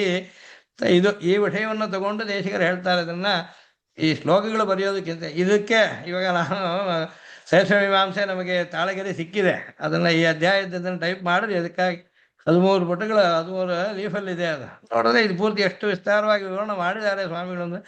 ಮೊದಲನೇ ಅಧ್ಯಾಯ 4ನೇ ಪಾದ 12ನೇ ಅಧಿಕರಣ ಅದರಲ್ಲಿ ಇದೆ. ಇದು ಅಲ್ಲಿ ಇನ್ನೊಂದು ಕೂಡ ಇದರ ವಿಚಾರವಾಗಿ ಚೈತ್ಯ ಸಂಹಿತೆಯಲ್ಲಿರೋದನ್ನ ಬಹಳ ಚೆನ್ನಾಗಿ ಆ ಮಂತ್ರಗಳನ್ನು ಹೇಳಿ ಕಪಾಲ ಅಂದ್ರೆ ಏನು, ಹೇಗಿರುತ್ತೆ ಅನ್ನೋದನ್ನ ಹಿಡಿದು ಸಾಮಾನ್ಯವಾಗಿ ಹಿಂದಿನ ಕಾಲದ ಒಂದು ರೂಪಾಯಿ ನಾಣ್ಯ ಇದ್ರೆ ಹೇಗಿರುತ್ತೋ ಅಷ್ಟು ಪರಿಮಿತಿ ಉಳ್ಳದ್ದು ಮಣ್ಣಲ್ಲಾಗಿರುವಂತಹದ್ದು ಇರುತ್ತೆ. ಅದರ ಮೇಲೆ ಅದನ್ನು ಮೊದಲು ಸುಟ್ಟು ಅದರ ಮೇಲೆ ಈ ಪುರೋಡಾಶವನ್ನ ಇದರಲ್ಲಿ ಹಿಟ್ಟಲ್ಲಿ ಮಾಡಿರೋದನ್ನ ಇಟ್ಟು ಅದನ್ನು ಬೇಯಿಸ್ಬೇಕು, ಆಮೇಲೆ ಅಗ್ನಿಗೆ ಸೇರಿಸ್ಬೇಕು. ಅಂತಹದ್ದು ಏಕಾದಶಿ ಕಪಾಲ ಅಂದ್ರೆ ಈ ರೀತಿ ಯಾವ ಕ್ರಮದಲ್ಲಿ 1, 2, 3 ಅದಕ್ಕೆ ಸಂಖ್ಯೆ ಕೂಡ ಇದೆ. ಯಾವುದನ್ನ ಎಲ್ಲಿ ಇಡಬೇಕು, ಯಾವ ದಿಕ್ಕಲ್ಲಿ ಇಡಬೇಕು, ಈ ರೀತಿ ಇಲ್ಲಿ ಇದು ಪುರೋಡಾಶ ಅಂತ ಅನ್ನೋದು ಒಂದು ರೊಟ್ಟಿಯಂತೆ ಆಮೇಲೆ ಕಾಣುತ್ತೆ. ಇದು ಅಕ್ಕಿ ಹಿಟ್ಟಿಂದ ಮಾಡುವಂತಹದ್ದು. ಅದನ್ನ ಹೇಗೆ ಮಾಡಬೇಕು ಅನ್ನೋದನ್ನೆಲ್ಲ ಬರ್ಸಿದ್ದೀನಿ. ಇದರಿಂದ ಲಾಭ ಏನಪ್ಪಾ ಅಂದ್ರೆ ಅರಿತುಕೊಳ್ಳೋದಕ್ಕೆ. ಅಷ್ಟಾಕಪಾಲ ಅಂತ ಅಲ್ಲಿಂದ ಹಿಡಿದು ಶ್ರುತಿ ಹೇಳುತ್ತೆ ಇದಕ್ಕೆ ಫಲಗಳು 7ವರೆಗೂ ಆಗುವಾಗ ಏನು ವ್ಯತ್ಯಾಸ ಇರೋದಿಲ್ಲ. 8ನೇದು ಬರೋವಾಗ ಇದು ಅಷ್ಟಾಕಪಾಲೋ ಭವತಿ ಗಾಯತ್ರೀವೈನಂ ಬ್ರಹ್ಮವತ್ತಸೇನ ಪುನಾತಿ ವೈಶ್ವಾನರಂ ದ್ವಾದಶಕಪಾಲ ನಿರೂಪೇತ್ ಪುತ್ರೇ ಜಾತೆ. ಅವನಿಗೆ ಮಗ ಹುಟ್ಟಿದರೆ ಈ ರೀತಿ ವೈಶ್ವಾನರ ದೇವತೆ, ಅದಕ್ಕೆ ಅಗ್ನಿಗೆ ವೈಶ್ವಾನ ಅಂತ ಒಂದು ಹೆಸರುಂಟು. ಅವನು ದೇವತೆ. ಅವನನ್ನು ಕುರಿತು 12 ಕಪಾಲಗಳಲ್ಲಿ ಸಂಸ್ಕೃತವಾಗಿರುವ ಪುರೋಡಾಶವನ್ನ ಕೊಡಬೇಕಾದ್ದು. ಅದಕ್ಕೆ ಆ ಯಾಗದಲ್ಲಿ ಹೇಳಿರುವ ನಿಯಮದೊಡನೆ ಇದನ್ನು ಅನುಷ್ಠಿಸಬೇಕು. ಇಲ್ಲೇನಾಗುತ್ತೆ, ಅಷ್ಟಾಕಪಾಲೋ ಭವತಿ 8ನೇದು ಇಡ್ತಾನೆ. ಆಗ ಗಾಯತ್ರೀವೈನಂ ಬ್ರಹ್ಮವತ್ತಸೇನ ಪುನಾತಿ. ಈ ಫಲ ಅವನಿಗೆ ಪವಿತ್ರತೆ ಉಂಟಾಗುತ್ತೆ. ನವಕಪಾಲ ತ್ರಿವೃತೈವ ಎಲ್ಲಿ ಇಡಬೇಕು ಅಂತ ಅನ್ನೋದು ಈ ದಿಕ್ಕು ಆದತ್ತೆಲ್ಲ ಹೇಳಿದ್ದಾರೆ. 1ನೇದು 2ನೇದು ಆ ಕ್ರಮ, ಅದಕ್ಕೆ 1, 2, 3 ಅಂತ ಹಾಕೊಂಡ್ವಿ. ಈ ಕ್ರಮದಲ್ಲಿ ಇದನ್ನ ಇಡ್ತಾ ಬಂದು ಮೊದಲು ಕಪಾಲವನ್ನು ಇಡಬೇಕು, ಆಮೇಲೆ ಅದು ಸುಡುತ್ತೆ. ಈ ಅಗ್ನಿಯ ವೇದಿಕೆ ಮೇಲೆ ಇಡಬೇಕು. ಅಗ್ನಿ ಜ್ವಾಲೆಯಿಂದ ಇದು ಮೊದಲು ಸುಡುತ್ತೆ. ಇದರ ಮೇಲೆ ಈ ಅಕ್ಕಿ ಹಿಟ್ಟಿಂದ ಮಾಡಿರೋದು ಒಂದು ರೊಟ್ಟಿಯಂತೆ ತಟ್ಟಿರೋದು ಇದ್ರ ಮೇಲೆ ಇಡೋದು. ಅದು ಕ್ರಮವಾಗಿ ಪಕ್ವವಾಗುತ್ತೆ. ಆಮೇಲೆ ಅಗ್ನಿಯಲ್ಲೇ ಸೇರಿಸೋದು. ಹೀಗೆ ಏಕಾದಶಕಪಾಲ ತ್ರಿಷ್ಟುಭೈವಾಸ್ಮಿನ್ ಇಂದ್ರಿಯಂ ದಧಾತಿ ದ್ವಾದಶಕಪಾಲ ಜಗತ್ತೈವಾಸ್ಮಿನ್ ಪಶೂನ್ ದಧಾತಿ ಈಗ ಇದನ್ನ ಮಾಡೋವನಿಗೆ ಯಸ್ಮಿನ್ ಜಾತೆ ಏತಾಮಿಷ್ಟನ್ ನಿರೂಪತಿ, ಯಾವ ಮಗು ಹುಟ್ಟಿದಾಗ ತಂದೆ ಇದನ್ನು ಮಾಡ್ತಾನೋ ಆ ಮಗುವಿಗೆ ಮುಂದೆ ಪೂತಃ ಭವತಿ, ತೇಜಸ್ವಿ ಭವತಿ, ಅನ್ನಾದ ಭವತಿ, ಇಂದ್ರಿಯಾವಿ ಭವತಿ, ಪಶುಮಾನ್ ಭವತಿ. 5 ಫಲಗಳು ಹೇಳಿದೆ. ಇದು ನಿತ್ಯಕರ್ಮವಾದಾಗಲೂ ಈ ಫಲಗಳು ತಾನಾಗಿ ಬರುತ್ತೆ. ಇದು ಸಂಬಲಿತವಾದ ಅಧಿಕಾರ. ಇದು ಸೂತ್ರಗಳು, ಮೀಮಾಂಸಾ ಸೂತ್ರಗಳು, ಅದಕ್ಕೆ ಅರ್ಥ ಅದನ್ನೆಲ್ಲ ಹೇಳ್ಕೊಂಡೋಗಿದೆ. ಇದೊಂದು ರೀತಿ ಅಂದ್ರೆ ನಾವು ತಿಳ್ಕೊಳ್ಳೋದು ಹೇಗೆ ಒಂದೊಂದು ಅಂಶವನ್ನ ಆಚಾರ್ಯರು ಹೇಳೋ ಗ್ರಂಥಗಳಲ್ಲಿ ಅಂತಂದ್ರೆ, ಇದು ಪ್ರತ್ಯವಾಯ ಪರಿಹಾರೇ ಫಲಾಂತರ ಸಮನ್ವಿತೆ ತತ್ತ ಸಂವಲಿತಂ ಪ್ರಾಹು ಅಧಿಕಾರಂ ವಿಚಕ್ಷಣ ಅನ್ನೋದಕ್ಕೆ ಇದೊಂದು ವಿವರಣೆ ಮಾಡಿತ್ತು. ಹೀಗೆ ಅಗ್ನಿಹೋತ್ರ ನಿತ್ಯ ಕಾಮ್ಯ ಅಗ್ನಿಹೋತ್ರಗಳ ಬಗ್ಗೆ, ಯಾವ ಜೀವ ಅಗ್ನಿಹೋತ್ರ ಜೋಹತಿ ಅಂತ ಒಂದಿದೆ. ಅಗ್ನಿಹೋತ್ರ ಜೋಹ ಸ್ವರ್ಗ ಕಾಮ ಅಂತ ಸ್ವರ್ಗಕ್ಕಾಗಿ ಮಾಡೋನಿದ್ರೆ ಅಲ್ಲಿ ಅದು ಮಾಸಾಗ್ನಿಹೋತ್ರ. ಅದು ಅಷ್ಟು ಕಾಲ ಎರಡೋ ಒಂದು ಸಲ ಮಾಡಿದ್ರೇನೆ ಸಿದ್ಧಿಸಿ ಬಿಡುತ್ತೆ. ಅದರ ವಿವರಣೆ ಅದು. ತದನಂತರ ಮೀಮಾಂಸಾ ಸಂಗ್ರಹ ಅಂತ ಒಂದು ಗ್ರಂಥ ವಿ ಕೆ ರಾಮಾನುಜಾಚಾರ್ಯದ್ದು, ಅವರು ಹೇಳಿರೋದೆಲ್ಲ ಇದೆ ಇಲ್ಲಿ. ಅದೇ ಈ ಕ್ರಮಕೋಪ ಅಂತ ಅನ್ನೋದಲ್ಲಿ ದ್ಯತಿ ಹೃದಯಸ್ಯಾಗ್ರೇವ ದ್ಯತ್ಯಥ ಜಿಹ್ವಾಯ ಸವಕ್ಷಸ, ಆಮೇಲೆ ಯದ್ವೈ ಹೃದಯೇನಾಭಿಗಚ್ಚತಿ ತಜ್ಜಿಹ್ವಯ ವದತಿ, ಯಜ್ಜಿಹ್ವಯ ವದತಿ ತದು ರಸೋದ ನಿರ್ವದತಿ. ಈ ಕಾರಣದಿಂದ ಈ ಮೂರನ್ನ ಮೊದಲು ಮನಸ ಧ್ಯಾನಿಸ್ತಾನೆ, ಬಾಯಿಂದ ಹೇಳ್ತಾನೆ, ಆಮೇಲೆ ಕೆಲಸದಲ್ಲಿ ಮಾಡ್ತಾನೆ. ಮಾನಸ ವಾಚಿಕ ಕಾಯಿಕಕ್ಕೋಸ್ಕರ ಇವನ್ ಹೇಳ. ಆಮೇಲೆ ಏತದ್ವೈ ಪಶೋರ್ಯಥಾ ಪೂರ್ವಂ ಯಸ್ಯೈವಮ ವದಾಯ ಯಥಾ ಕಾಮಮುತ್ತರೇಷಾಮ ವದ್ಯತಿ. ಬಾಕಿ ಇರೋದ್ರಲ್ಲಿ ಅವ್ರು ಬರೆಯುವಾಗ ಹೇಳ್ತಾರೆ ஏகாசாவதானே அவத்தியதி. 11 அங்கங்கள் அறுத்து எடுக்கப்படுகின்றன. பசுவில் உள்ள 10 பிராணன் ஆத்மா ஒன்று ஆக 11ஆதலின் இது பசு முழுதையும் அறுத்தெடுத்ததாகிறது. ஹிருதயஸ்யாதி கிரம விதி, அறுத்தெடுப்பதன் முறையை விதிக்கின்றது. ஹிருதயஸ்ய அக்ரே வத்தியதி அத ஜிஹ்வா பசோர் யதாபூர்வம். இதயத்தில் நினைத்தது நாவால் சொல்லப்படுகின்றது. அவ்வாறு சொல்லும் மார்பின் மேலிடத்தின் வலியாமாதலின் முதலில் இதயத்தையும், 2வது நாவையும், 3வது மார்பையும் அறுத்தல் வேண்டும். இதுவே நல்ல முறையா. மேல் அறுக்கும் ಅಂಗங்களுக்கும் ಉದಯ முதலிய ಮುறை வேண்டும் ಎಂಬುದು ಆಮೇಲೆ ಈ ಕ್ರಮವಿಲ್ಲ ಅಂತ ಅನ್ನೋದಕ್ಕೆ. ಈ ಮೂರನ್ನ ತಗೊಂಡ್ಮೇಲೆ ಮೇಲಕ್ಕೆ ಹೇಳಿ ವಿರುಂಬಿಯ ವಣ್ಣಂ ಅರಕಿಲ್ ಕುತ್ತಮಿಲ್ಲ. ಈ ರೀತಿ ಅಂದ್ರೆ ಹೇಗೆ ನಿಶ್ಚಯ ಮಾಡೋದು ಅನ್ನೋದಕ್ಕೆ ಶಾಸ್ತ್ರೀಯ ಮಾರ್ಗ ತಿಳಿದಿರ್ಬೇಕು. ಇದು ಕೂಡ ಲಿಂಕ್ ಹಾಕೊಂಡಿದ್ದೆ. ಅದು ಇನ್ನೊಂದು ಸ್ಲೈಡ್ ಕಾಣಲಿಲ್ಲ.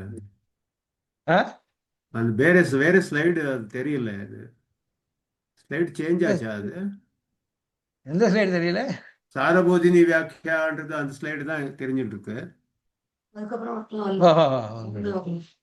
ஒன்று பண்றேன். ஓகே, இதாச்சு இல்லையா? இதுக்கு அடுத்ததுல அந்த இது டெக்ஸ்டா தான் இருந்தது. அதில் ஒன்றும் நான் லிங்க் பண்ணல. டெக்ஸ்டா இருந்தது. இதேதான் அதான் படித்தேன். ஜாத்தேஷ்டி என்னன்னா இதே இங்க இந்த லிங்க் இருக்கு, அதுக்காக தான் இங்க இது இந்த இடத்துல லிங்க் வராது. இதுல பிடிஎஃப் இருக்கிறதுனால பார்க்குறேன். இந்த ஜாத்தேஷ்டின்றது இன்னொன்று ஒன்றுக்கு அதையும் பார்க்கலாம். அதே லிங்கா இருந்தா இப்போ ஜாத்தேஷ்டி லிங்க் காமெண்ட் ஜாத்தேஷ்டி தெரியறது இல்லையா? அதான் இப்ப பார்த்துதான். இதுல இன்னொன்னு, இதுக்கே இன்னொரு பேர் உண்டு, வைஸ்வானரேஷ்டி அப்படின்னு பேர் உண்டு இதுக்கு. அதான் இது பார்த்துருக்கோம் இல்லை? இது தெரிஞ்சது இல்லை இந்த ஸ்கிரீன்ஸ். இதுல இந்த சில விசேஷம் பண்ணிருக்கேன், அதையும் ಕಾಟ್ರೆ.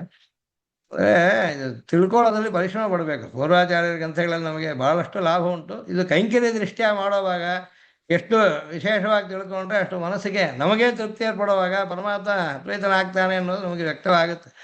ಅದಕ್ಕಾಗಿ ಸಾಧ್ಯವಾದಷ್ಟು ಅದನ್ನು ತಿಳ್ಕೊಳ್ಳೋಕೆ ಪ್ರಯತ್ನ ಪಟ್ರೆ. ಇವಾಗ ಯಸ್ಮಿನ್ ಜಾತಿ ಬಿಟ್ಟು ಇಲ್ಲಿ ಏನು ಇದು ಸ್ವಲ್ಪ ಈ ಪುರೋಡಾಶ ಅಂದ್ರೆ ಏನೋ ಮುಂತಾದಕ್ಕೆಲ್ಲ ಸ್ವಲ್ಪ ವಿವರಣೆ ಹೇಳಿದೆ. ಭತ್ತವನ್ನ ಕುಟ್ಟೋದು, ನೆಲ್ಲೈ ಕುತ್ತಿ ಅರಿಶಿಯಾಹ ಪಣ್ಣಿ ಅದರಿಂದ ಅಕ್ಕಿ ಹೊಳಗೆ ಬರುತ್ತೆ. ಅರಿಶಿ ಅರೈತೆ ಮಾವಾಹ ಪಣ್ಣಿ, ಇದಕ್ಕೆಲ್ಲ ಕಷಾಯದ ಮೇಲೆ ಇಟ್ಕೋಬೇಕು. ಅದಕ್ಕೆ ಅಂತ ಇಲ್ಲಿ ಹಾಗೆ ಕಲ್ಲುಗಳು ಇಟ್ಕೊಳ್ಳೋಕೆ ಹೇಳುತ್ತೆ, ಮರದಿಂದ ಕುಟ್ಟಕ್ಕೆ ಹೇಳುತ್ತೆ. ಈ ರೀತಿ ಅರಿಶಿ ಅರೈತೆ ಮಾವಾಹ ಪಣ್ಣಿ ಮಾವೈ ಬರುತ್ತೆ, ಅದನ್ನ ಆಮೇಲೆ ಹುರಿಬೇಕು. ಜಲத்தை விட்டு உண்டையாக பண்ணி ಅದೇ ಸುಡ ವೇಣಂ ಅಪ್ಪೋದು ಅದಕ್ಕೆ ಪುರೋಡಾಶಂ ಎಂದು ಪೆಯರ್. ಈ ಶಬ್ದಕ್ಕೆ ಅರ್ಥ ಹೇಳೋದು ಹೇಗೆ, ಗೊತ್ತಾಗೋದು ಹೇಗೆ? ಅದಕ್ಕೋಸ್ಕರ ಕೇಳ್ಕೊಂಡಿದ್ರೆ ಸಾಲದು, ಅರ್ಥವಾಗದೇ ಇದ್ರೆ, ಮನಸ್ಸಿಗೆ ಬರದೇ ಇದ್ರೆ ಅದನ್ನ ಅಗ್ನಿಯಲ್ಲಿ ಹಾಕೋದು. ಈ ರೀತಿ ಇದಕ್ಕೆ ಇನ್ನೂ ಕೆಲವು ಅಂದ್ರೆ ಹಾಕ್ತಾನೆ, ಅದು ಉಬ್ಬುತ್ತೆ ದೊಡ್ಡದಾಗಿ. ಅದು ಬೆಂದಿರೋದು ಯಾವಾಗ ಗೊತ್ತಾಗುತ್ತೆ ಅಂದ್ರೆ ಉರುಪ್ರಥಸ್ವ ಅಂತ ಶ್ರುತಿ ಹೇಳುತ್ತೆ. ರೊಟ್ಟಿ ಹಾಗೆ ಅದು ಪೂರಿ ಅಂತೆ ಮೇಲಕ್ಕೆ ಉಬ್ಬಿ ಬರುತ್ತೆ, ಆವಾಗ ಅದು ಪಕ್ವವಾಗಿದೆ ಅಂತ ಅರ್ಥ. ಈ ರೀತಿ ಇದನ್ನೆಲ್ಲ ತಿಳ್ಕೊಳ್ಳೋದಕ್ಕೆ ದಾರಿಗಳು ಉಂಟು. ಅಂದ್ರೆ ಪ್ರಯತ್ನ ಪಟ್ರೆ ಇದು ಪ್ರಪನ್ನನಾದವನಿಗೆ ಸಮಯವನ್ನ ಭಗವತ್ ಕೈಂಕರ್ಯದಲ್ಲಿ ಕಳೀತೀನಿ ಅಂತಂದ್ರೆ ಶ್ರಮವಿಲ್ಲದೆ ಹೀಗೆ ಅದರಲ್ಲೇ ಪ್ರಯತ್ನ ಪಡ್ತಾ ಹೋಗಬಹುದು. ಈ ರೀತಿ ಈ ಜಾತೆ ಅಷ್ಟೇ ವೈಶ್ವಾನರಂ ದೇವತೆ ವೈಶ್ವಾನರ ದ್ರವ್ಯ 12 ಕಪಾಲಗಳಲ್ಲೇ ಪಕ್ವ ಮಾಡುವ ಪುರೋಡಾಶ, ಅದನ್ನ ಗಂಡು ಮಗು ಹುಟ್ಟಿದಾಗ ಮಾಡಬೇಕಾದ್ದು. ಇದನ್ನ ವಿಧಿ ಹೇಳ್ಬಿಟ್ಟು 8, 9, 10, 11 ಕಪಾಲಗಳಲ್ಲೇ ಪುರೋಡಾಶವನ್ನು ಮಾಡಿದ್ರೆ ಅದಕ್ಕೂ ಒಂದು ಸ್ತೋತ್ರ ಮಾಡ್ತು ಶ್ರುತಿ. ಇದನ್ನ ಅರ್ಥವಾದ ಅಂತ ಮೀಮಾಂಸಕರು ತೀರ್ಮಾನ ಮಾಡ್ತಾರೆ. ಕೊನೆಯಲ್ಲಿ ಇಷ್ಟಿ ಮಾಡೋದು 12 ಆದ್ಮೇಲೆ. ಇದರಿಂದ ಲಾಭ ಹುಟ್ಟೋ ಮಗುವಿಗೆ, ಆ ಹುಡುಗನಿಗೆ ಅವನು ಶುದ್ಧನಾಗ್ತಾನೆ, ತೇಜಸ್ವಿ ಆಗ್ತಾನೆ, ಅವನಿಗೆ ಅನ್ನ ಸಮೃದ್ಧಿ ಇರುತ್ತೆ, ಶರೀರ ಬಲ ಪುಷ್ಟಿ ಚೆನ್ನಾಗಿರುತ್ತೆ, ಪಶು ಸಮೃದ್ಧಿ ಉಂಟಾಗುತ್ತೆ. ಇದು ಕೂಡ ಇದರ ಜೊತೆಯಲ್ಲಿ ಸಿಗುವ ಒಂದು ಹೆಚ್ಚುವರಿಯಾದ ಒಂದು ಲಾಭ. ಇದನ್ನ ಯಾವಾಗ ಮಾಡೋದು ಅನ್ನೋ ವಿಷಯದಲ್ಲೂ ಇದೆಲ್ಲ ಒಂದೇ ಇಷ್ಟಿ ಅನ್ನೋದು ಒಂದು ತೀರ್ಮಾನ. ಇದರಿಂದ ಫಲ ಹುಟ್ಟೋ ಮಗುವಿಗೆ, ಕರ್ತಾವಿಗಲ್ಲ, ತಂದೆಗಲ್ಲ. ಇದನ್ನ ಯಾವಾಗ ಮಾಡಬೇಕು ಅನ್ನೋದ್ರಲ್ಲಿ ಜಾತಕರ್ಮದ ನಂತರನೂ ಮಾಡ್ಬೋದು, ಆದರೆ ಆಶೌಚ ಕಳೆದ ಮೇಲೆ ಮಾಡೋದು ಅಂತ ನಿಶ್ಚಯ ಮಾಡ್ಕೊಂಡಿದ್ದಾನೆ. 10 ದಿವಸ ಆಶೌಚವಿದ್ದರೆ ಆಮೇಲೆ ಮಾಡೋದು. ಈ ರೀತಿ ಇದಕ್ಕೆಲ್ಲ ಆಯಾ ಅಧ್ಯಾಯದಲ್ಲಿ, ಪಾದದಲ್ಲಿ, ಮೀಮಾಂಸೆಯಲ್ಲಿ ವಿವರಣೆ ಇದೆ ಅನ್ನೋದನ್ನೆಲ್ಲ ತೋರಿಸಿಕೊಟ್ಟಿದೆ. ಈ ವಿಷಯದಲ್ಲಿ ಒಂದು ಶ್ಲೋಕ ಸ್ವಾಮಿಯವರು ತತ್ವತಾಕಲಾಪದಲ್ಲೂ ಹೇಳಿದ್ದಾರೆ. ಅದನ್ನು ಸ್ವಲ್ಪ ಅಂದ್ರೆ ಎಲ್ಲ ಹೇಳಿದ್ರು ಒಂದೇ ರೀತಿ ಹೇಳ್ತಾರೆ ಅವರು. ದಶೇಷ ಮೀಮಾಂಸೆಯಲ್ಲೂ ಹೀಗೆ ಹೇಳಿದ, ಕರ್ತವ್ಯಂ ಯನ್ನಿಮಿತ್ತೇ ಸತಿ ತದುಭಯಥ ಪಾಪಶಾಂತ್ಯರ್ಥಮೇಕಂ ತತ್ ಸ್ಯಾತ್ ಕಾಮ್ಯೇನ ತುಲ್ಯಂ ಪರಮಕರಣತಃ ದೋಷಕರನ್ ನಿತ್ಯತುಲ್ಯಂ ಸತ್ಯಾಂ ಕಾಮಶ್ರುತೌ ಸಂವಲಿತಮಪಿ ಭವೇತ್ ತದ್ಬಲಾದೇತದೇವ ತ್ಯಾಗೇ ಚ ಪ್ರತ್ಯವಾಯಸ್ತು ಅನಧಿಕೃತ ಮುಖಃ ತತ್ರಾವಸೇಯಃ. ಹೀಗೆ ಚತುರ್ಥಕಲಾಪದಲ್ಲಿಯೂ ಕೂಡ ಜೀವಸರದಲ್ಲಿ ಜೀವಾತ್ಮನ ಕರ್ತವ್ಯಗಳನ್ನ, ಪರಮಾತ್ಮನ ಶೇಷತ್ವವನ್ನು ಹೇಳೋ ಕಾಲದಲ್ಲಿ ಇದ್ರ ಬಗ್ಗೆನೂ ಹೇಳ್ತಾರೆ. ಇವನು ಹೇಗೆ ನಡ್ಕೋಬೇಕು, ಇವನು ಯಾವ್ಯಾವ ಕರ್ಮಗಳಲ್ಲಿ ಹೇಗೆ ನಿರ್ಣಯವನ್ನು ತಗೋಬೇಕು ಅನ್ನೋದ್ರ ಬಗ್ಗೆ ಅಲ್ಲೂ ಹೇಳ್ತಾರೆ ಇದನ್ನ ಅಂತಂದ್ರೆ. ಇಲ್ಲಿ ಪ್ರಬಂಧನಿಗೆ ಉತ್ತರ ಹಾಗೆ ಶಾಸ್ತ್ರೀಯ ಪದ್ಧತಿ ಅನ್ನೋ ವಿಷಯದಲ್ಲಿ ತಮಿಳಲ್ಲಿದೆ, ನಿಮಿತ್ತ ಉಂಟಾಗುವಾಗ ಮಾಡೋದಕ್ಕೆ ನೈಮಿತ್ತಿಕ ಅಂತ ಹೆಸರು. ಇದು 2 ರೀತಿ ನೈಮಿತ್ತಿಕವನ್ನ 2ಆಗಿ ಬಿಡಿಸ್ತಾರೆ ಇಲ್ಲಿ. ಅಂದ್ರೆ ಈಗ ಸಂಕ್ರಮಣ ತರ್ಪಣಗಳು, ಸಂಕ್ರಾಂತಿ ಮುಂತಾದ್ದು ಅದು ನೈಮಿತ್ತಿಕ. ಈ ಇದರಲ್ಲೇ ತಿಥಿಯಲ್ಲೇ ಬರಬೇಕು ಅಂತ ನಿಯಮವಿಲ್ಲ, ಈ ಕಾಲದಲ್ಲೇ ಇರಬೇಕು ಅಂತ ಅನ್ನೋ ನಿಯಮವಿಲ್ಲ. ಆದ್ದರಿಂದ ಯಾವಾಗ ಸೂರ್ಯ ಆ ರಾಶಿಗೆ ಪ್ರವೇಶಿಸ್ತಾನೋ ಆ ನಿಮಿತ್ತವನ್ನು ಆಧಾರವಾಗಿ ಆ ಕ್ರಿಯೆ ವಿಹಿತವಾಗಿರುತ್ತೆ. ಸಂಧ್ಯಾದಿಗಳು ಹಾಗಲ್ಲ, ಪ್ರಾತಃ ಮಧ್ಯಾಹ್ನ ಸಾಯಂಕಾಲ ಮಾಡಬೇಕಾದ್ದು, ಸೂರ್ಯೋದಯ ಅಸ್ತಮನ ಕಾಲಗಳಲ್ಲಿ ಅಂತಿದೆ ಪ್ರತಿದಿನ. ಅದು ಈ ನೈಮಿತ್ತಿಕದಲ್ಲಿ 2 ಪ್ರಕಾರ ಅಂತ ಇಲ್ಲಿ ಒಂದು ಹೆಚ್ಚು ಅಂಶ ಹೇಳಿದ್ದಾರೆ ತತ್ವತಾಕಲಾಪದಲ್ಲಿ. ಪಾಪಗಳನ್ನ ಹೋಗಿಸೋದಕ್ಕೆ ಪ್ರಾಯಶ್ಚಿತ್ತ ಮುಂತಾದ್ದು ಅದು ಒಂದು ರೀತಿ ನೈಮಿತ್ತಿಕ ಅಂತ. ಅಂದ್ರೆ ಯಾವುದೋ ಒಂದು ಮಾಡ್ಬೇಕಾದನ್ನು ಬಿಟ್ಬಿಟ್ಟ. ಸಂಧ್ಯಾವನದಲ್ಲಿ ಕಾಲಾತೀತ ಪ್ರಾಯಶ್ಚಿತ್ತ ಅಂತ ಅನ್ನೋದು ನಿತ್ಯಕ್ರಮದಲ್ಲಿ ಸೇರಿದ್ದಲ್ಲ, ಅದು ನೈಮಿತ್ತಿಕ. ಅದು ಕ್ರಮವಾಗಿ ಸಕಾಲದಲ್ಲಿ ಸಂಧ್ಯೆಯನ್ನು ಅನುಷ್ಠಿಸಿದರೆ ಪ್ರಾಯಶ್ಚಿತ್ತಾರ್ಘ್ಯ ಕೊಡಬೇಕಾಗಿಲ್ಲ, ಆದ್ದರಿಂದ ಅದು ನಿತ್ಯದಲ್ಲಿ ಸೇರಲ್ಲ. ಆದರೆ ಆ ನಿತ್ಯ ಕರ್ಮದಲ್ಲಿ ನಾವು ಒಂದು ದೋಷ ಏರ್ಪಟ್ಟು ಆ ದೋಷವನ್ನು ಹೋಗಿಸ್ಕೊಳ್ಳೋದಕ್ಕೋಸ್ಕರ ಪ್ರಾಯಶ್ಚಿತ್ತ ಮಾಡಿದೆ, ಅದರಲ್ಲೂ ಒಂದು ನೈಮಿತ್ತಿಕ ಬೆರೆತಿದೆ. ಅದರಿಂದ ಒಂದು ಪಾಪ ಬರುತ್ತೆ ಕಾಲ ಅತಿಕ್ರಮದಿಂದ, ಅದನ್ನ ಹೋಗಿಸೋದಕ್ಕೆ, ಆಗ ಪರಿಹಾರಕ್ಕಾಗಿ ಪಾಪ ಶಾಂತ್ಯರ್ಥಮೇಕಂ ಅಂತ ಹಿಂದೆ ಅದಕ್ಕೋಸ್ಕರ ಶ್ಲೋಕದಲ್ಲಿ ತತ್ವದಲ್ಲಿ ಕರ್ತವ್ಯಂ ಎನ್ ನಿಮಿತ್ತೇ ಸತಿ, ನೈಮಿತ್ತಿಕದಲ್ಲಿಯೂ ಕೂಡ ತದುಭಯಥ ಪಾಪ ಶಾಂತ್ಯರ್ಥಮೇಕಂ ಒಂದು. ಆಗ ಏನಾಗುತ್ತೆ, ನೈಮಿತ್ತಿಕ ಕರ್ಮ ಒಂದು ಪಾಪ ಹೋಗೋದಕ್ಕೆ ತತ್ ಕಾಮ್ಯೇನ ತುಲ್ಯಂ ಸ್ಯಾತ್, ತತ್ ಸ್ಯಾತ್ ಕಾಮ್ಯೇನ ತುಲ್ಯಂ, ಅದು ನಿತ್ಯಕ್ಕೆ ಸಮವಾಗಿ ಆಗೋದಿಲ್ಲ ಅಂತ. ಅದೇ ಸಮಯದಲ್ಲಿ ಪರಮ ಅಕರ್ಣತಃ, 2ನೇದು ಅಕರ್ಣತಃ ದೋಷಕೃತ, ನಿತ್ಯಕ್ಕೆ ಸಮವಾಗುತ್ತೆ. ಅಂದರೆ ನಿತ್ಯ ನೈಮಿತ್ತಿಕ ಕಾರ್ಯಗಳಲ್ಲಿ ನೈಮಿತ್ತಿಕ ಅಂತ ಅನ್ನೋದು ಮಾಡದೇ ಇದ್ರೆ ಭಗವಂತನ ನಿಗ್ರಹ ಬರೋದೊಂದು, ಮಾಡೋದನ್ನು ತಪ್ಪಾಗಿ ಮಾಡೋದಕ್ಕೆ ಪ್ರಾಯಶ್ಚಿತ್ತ ಮಾಡಿದ್ರೆ ಅದೊಂದು ರೀತಿಯಾದ ನೈಮಿತ್ತಿಕ. ಅದರಲ್ಲಿ ಪಾಪಶಾಂತಿ ಫಲ, ಅದು ಕಾಮ್ಯಕ್ಕೆ ಸಮ. ಆದರೆ ನಿತ್ಯ ನೈಮಿತ್ತಿಕ ಅಂತಂದ್ರೆ ನಿಯತ ಕಾಲವಲ್ಲದೆ, ಆಗ ಈ ಗ್ರಹಣ ಸಂಕ್ರಮಣ ಮುಂತಾದ್ದೆಲ್ಲ ನೈಮಿತ್ತಿಕದಲ್ಲಿ ಸೇರುತ್ತೆ. ಅವುಗಳು ನಿತ್ಯಕ್ಕೆ ಸಮವಾದ್ದು, ಒಂದು ಕಾಮ್ಯಕ್ಕೆ ಸಮ, ಒಂದು ನಿತ್ಯಕ್ಕೆ, ಹಾಗೂ ಬಿಡಿಸ್ತಾರೆ. ಅವರ ಈ ವಿಶ್ಲೇಷಣಾ ಸಾಮರ್ಥ್ಯ ವೇದಾಂತೇಶಿಗರದ್ದು ಬೇರೆ ಬೇರೆ ಕಡೆ ಹೇಳಿರೋದನ್ನ ಒಟ್ಟುಗೂಡಿಸಿದ್ರೆ ಹೇಗೆ ನಡ್ಕೋಬಹುದು, ಅಥವಾ ಯಾರನ್ನ ಹೋಗಿ ಕೇಳು ಅಂತಂದ್ರೆ ಹೇಳೋರು ತಾನೇ ಹೇಗೆ ಹೇಳ್ತಾರೆ, ಅವ್ರಿಗೆ ತಾನೇ ಏನು ಮಾರ್ಗದರ್ಶನ ಇದೆ, ಅದಕ್ಕೋಸ್ಕರ ಇವೆಲ್ಲ ತಿಳ್ಕೊಳ್ಳೋದು ವಾಸಿ. ಈ ರೀತಿ ಇದನ್ನ 2 ವಿಧ, ಒಂದು ಪಾಪ ಶಾಂತಿಗೋಸ್ಕರ, ಇನ್ನೊಂದು ನಿತ್ಯದಂತೆ. ಇದು ಮಾಡದೆ ಬೇಕಾದಾಗ ಮಾಡೋದು, ಪ್ರಾಯಶ್ಚಿತ್ತಾದಿಗಳು ಬೇಕಾದಾಗ ಮಾಡೋದು, ಇಲ್ದಿದ್ರೆ ಹೊಸದಾಗಿ ಪಾಪ ಬರಲ್ಲ, ಬಂದಿರೋ ಪಾಪ ಅದು ಫಲ ಅನುಭವಿಸ್ಬೇಕಾಗತ್ತೆ. ಆದ್ದರಿಂದ ಕಾಮ್ಯಕ್ಕೆ ಸಮಾನ ಅಂತ ಹೇಳಿದ್ರು. ಪಾಪ ಶಾಂತ್ಯರ್ಥವಾಗಿ ಮಾಡೋದು ನಿತ್ಯ ಕರ್ಮಕ್ಕೆ ಸಮವಾದ ನೈಮಿತ್ತಿಗೆ ಮಾಡಲೇಬೇಕು, ಇಲ್ಲದೇ ಇದ್ರೆ ಪಾಪ ಬರುತ್ತೆ. ಉದಾಹರಣೆ ಗ್ರಹಣ ತರ್ಪಣ ಮುಂತಾದ್ದು ಅಂತ ಹೇಳಿದ್ರು. ಹೀಗೆ ಎರಡನೇ ವಿಧವಾದ ನೈಮಿತ್ತಿಕಕ್ಕೆ ಬೇರೆ ಒಂದು ಫಲನೂ ಹೇಳಿದ್ರೆ ಅದು ಜಾತ್ಯಾಷ್ಟಿ ಅಂತೆ. ಅಲ್ಲೇನಾಗುತ್ತೆ, ಮಗು ಹುಟ್ಟಿದಾಗ ಮಾಡೋದು ನಿತ್ಯಕರ್ಮ ಜಾತಕರ್ಮದಲ್ಲಿ, ಆದರೆ ಇದಕ್ಕೆ ಒಂದು ವಿಶಿಷ್ಟ ಫಲವೂ ಹೇಳಿದೆ ಶ್ರುತಿಯಲ್ಲಿ. ಆಗ ಅದು ಮಾಡದೇ ಇದ್ರೆ ಪಾಪ ಉಂಟು ಅನ್ನೋದ್ರಿಂದ ನಿತ್ಯಕ್ಕೆ ಸಮ. ಆದರೆ ಆ ಹುಟ್ಟೋ ಮಗುವಿಗೆ ಶುದ್ಧನಾಗ್ತಾನೆ, ತೇಜಸ್ವಿ ಆಗ್ತಾನೆ, ಇಂದ್ರಿಯ ಅನ್ನಾದ ಪಶುಮಾನಲ ಆಗ್ತಾನೆ ಅಂತ ಅನ್ನೋದು ಸಾಮ್ಯದಂತೆಯೂ ಆಗುತ್ತೆ. ಅದಕ್ಕೆ ಸಂಬಲಿತ ಅಧಿಕಾರ ಅಂತಂದ್ರು. ಇದನ್ನು ಅದೇ ತತ್ವತಾಕಲಾಪದಲ್ಲೂ ಇಲ್ಲಿ ಆ ಬೇರೆ ಬೇರೆ ಶಬ್ದಗಳಂದ ಹೇಳಿದೆ. ಸತ್ಯಾಂ ಕಾಮಶ್ರುತೌ ಸಂವಲಿತಮಪಿ ಭವೇತ್ ತದ್ಬಲಾದೇತದೇವ. ಹೀಗೆ ಹೇಗೆಲ್ಲ ಹೇಳಿದ್ದಾರೆ ಅಂತ ಅನ್ನೋದನ್ನು ಮತ್ತೆ ಅವರ ಪಾಂಡಿತ್ಯವನ್ನು ನಾವು ಅನುಭವಿಸಬಹುದು. ಸಂತೋಷಾರ್ಥಂ ವಿಮೃಶತಿ ಮುಹುಃ ಸದ್ಭಿರ ಅಧ್ಯಾತ್ಮ ವಿದ್ಯಾಮ್ ಅಂತ ಹೇಳಿರೋ ಹಾಗೆ ವೇದಾಂತ ವಿಚಾರವನ್ನು ನಮ್ಮ ತೃಪ್ತಿಗೂ ಪರಮಾತ್ಮನ ಪ್ರೀತಿಗಾಗಿಯೂ ಮಾಡ್ತಾ ಇರಬಹುದು. ಅಲ್ಲಿ ಹೀಗೆ ನಿತ್ಯ ಕರ್ಮಗಳನ್ನು ಮತ್ತೆ ನೈಮಿತ್ಯ ಕರ್ಮಗಳನ್ನು ಮಾಡದೇ ಇದ್ರೆ ದೋಷ ಬರುತ್ತೆ. ಅದೂ ಅಲ್ಲದೆ ಈ ದೋಷದಿಂದ ವೈದಿಕ ಕರ್ಮ ಮಾಡೋದಕ್ಕೆ ಯೋಗ್ಯತೆ ಇಲ್ಲದೆ ಕೂಡ ಹೋಗಬಹುದು. ಆ ರೀತಿ ಪರಮಾತ್ಮ ಕಣ್ಣು ಚೆನ್ನಾಗಿದ್ದಾಗ, ಕಿವಿ ಚೆನ್ನಾಗಿದ್ದಾಗ ಅವನನ್ನು ನೋಡೋದು, ಅವನ ಗುಣವನ್ನು ಕೇಳೋದೆಲ್ಲ ಬಿಟ್ಟರೆ, ಆ ಶಕ್ತಿಯೇ ಅವನು ವಾಪಸ್ ತೊಗೊಂಡ್ಬಿಟ್ರೆ ಆಮೇಲೆ ಅದಕ್ಕೋಸ್ಕರ ಚಿಂತಿಸಿ ಏನು ಲಾಭ? ಈ ರೀತಿ ವೈದಿಕ ಕರ್ಮಾದಿಗಳನ್ನು ಮಾಡೋಕ್ಕಾಗೋವಾಗ ಅದಕ್ಕೋಸ್ಕರ ಆಳ್ವಾರ್ಗಳು ಹೇಳೋ ಕೂಡ ನಾನು ಆಗೋವಾಗ ಹೇಳ್ಬಿಡ್ತೀನಪ್ಪ, ಅಪ್ಪೋದಕ್ಕೆ ಇಪ್ಪೋದೇ ಸೊಲ್ಲಿ ಹೋಯ್ತೆ. ಆಗ ಮರಣಕಾಲದಲ್ಲಿ ನನಗೆ ಸಾಮರ್ಥ್ಯ ಇಲ್ಲದೆ ಹೋಗ್ಬೋದು. ಕೈಪೆನ್ನೆ ಒಂದು ನಲಿಯುಂಬೋದು ಹಂಗೇದು ನಾನು ನೆನಕ ಮಾಟೇನ್ ಅಂತ. ಆದ್ದರಿಂದ ಪ್ರಾಣ ಪ್ರಯಾಣ ಸಮಯಕ್ಕೆ ಅಭವಾತ ಪಿತ್ತೈಹೇ ಮುಂತಾದ ಹೇಳೋ ಹಾಗೆ ನಿತ್ಯನೈಮಿತ್ತಿಕ ಕರ್ಮಗಳಲ್ಲಿ ಶ್ರದ್ಧೆಯಿಂದ ಅರಿತುಕೊಂಡು ಭಗವತ್ ಪ್ರೀತಿಗೆ ಅಂತ ಮಾಡ್ತಾ ಅದರ ಅನುಭವವು, ಅದರ ಭಾವನೆ ಮನಸ್ಸನ್ನು ಸರಿಯಾಗಿ ಬಂದರೆ ಆಗ ಇಲ್ಲಿರೋ ಕಾಲ ಮುಕ್ತವ ದಸೌ ಅಂತ ಮೊದಲ ಶ್ಲೋಕದಲ್ಲಿ ಅದಕ್ಕೋಸ್ಕರ ಹೇಳು. ಅನಗಃ ಮುಕ್ತವ ದಸೌ, ಇಲ್ಲಿದ್ದುಕೊಂಡೆ ಮುಕ್ತಾನುಭೂತಿ ಮಿಹದಾಸ್ಥಿತಿ ಮೇ ಮುಕುಂದ ಅಂತಂದ್ರು ಆಚಾರ್ಯರು. ಅವರು ಅನುಭವಿಸಿರೋದಿದು, ಅದನ್ನು ನಮಗೆಲ್ಲ ಹೇಳಿದ್ದಾರೆ. ಹೇಗೆ ಇವಾಗ ಸಂಧ್ಯಾವಂದನಾದಿಗಳು ಮಾಡಲಿಲ್ಲ ಅಂತ ಇಟ್ಕೊಂಡ್ರೆ ಇದರಿಂದ ಎರಡು ಕಷ್ಟ. ಮಾಡದೇ ಇರೋದ್ರಿಂದ ಪರಮಾತ್ಮನ ಕೋಪ ಬರೋದೊಂದು, ಅದಲ್ಲದೆ ಬಾಕಿ ನಿತ್ಯ ಕರ್ಮಗಳಿಗೆ ಅವಕಾಶ ಅರ್ಹತೆ ಇಲ್ಲದೆ ಹೋಗುತ್ತೆ. ಸಂಧ್ಯಾಯಿನ ಅಶುಚಿರ್ ನಿತ್ಯಂ ಅನರ್ಹ ಸರ್ವಕರ್ಮಸು. ಸಂಧ್ಯಾ ಮಾಡದೆ ಬಾಕಿ ಕೆಲಸಗಳು ಕೆಟ್ಟೋಗ್ಬಿಡುತ್ತೆ. ಆ ರೀತಿಯಾಗಿ ನಿತ್ಯ ನೈಮಿತ್ತಿಕಾದಿ ಕರ್ಮಗಳನ್ನು, ವರ್ಣಾಶ್ರಮ ಧರ್ಮಗಳನ್ನು, ಹಾಗೆ ಅನುಜ್ಞ ಕೈಂಕರ್ಯ ತನಗೆ ಯಾವುದು ಇಷ್ಟವೋ ಅದನ್ನು ಮಾಡ್ಕೊಂಡು ಹೋಗೋದು. ಈ ರೀತಿ ಇದು ನಿಲ್ಲಿಸ್ಬೇಕಾದ್ರೆ ನಿಲ್ಲಿಸ್ಕೊಳ್ತೀನಿ, 1 ಅವರ್ ಆಗಿದೆ ಅಂತ. ಮುಂದುವರ್ಸೋದಿದೆ ಅಥವಾ ಪ್ರಶ್ನೋತ್ತರಗಳೇನಾದ್ರೆ ಬೇಕಾದ್ರೆ ತಗೊಳ್ಳೋಣ, ಅದೊಂದು ರೀತಿ. ಇದರಲ್ಲಿ ಕೆಲವು ಅಂಶಗಳು ಶೇಷಮೀಮಾಂಸೆ ಕೂಡ ಇದೆ. ನಾನು ನೋಡ್ತೀನಿ, ಆ ಸ್ಕ್ರೀನ್ ಏನಾದ್ರು ಇಲ್ಲಿ ಬಂದರೆ ಒಂದ್ಸಲ ನೋಡೋದಕ್ಕೆ ಅನುಕೂಲವಾಗಲಿ. ಇದು ಸ್ವಲ್ಪ ಕೆಳಗೆ ಬರುತ್ತಾ ಗೊತ್ತಿಲ್ಲ.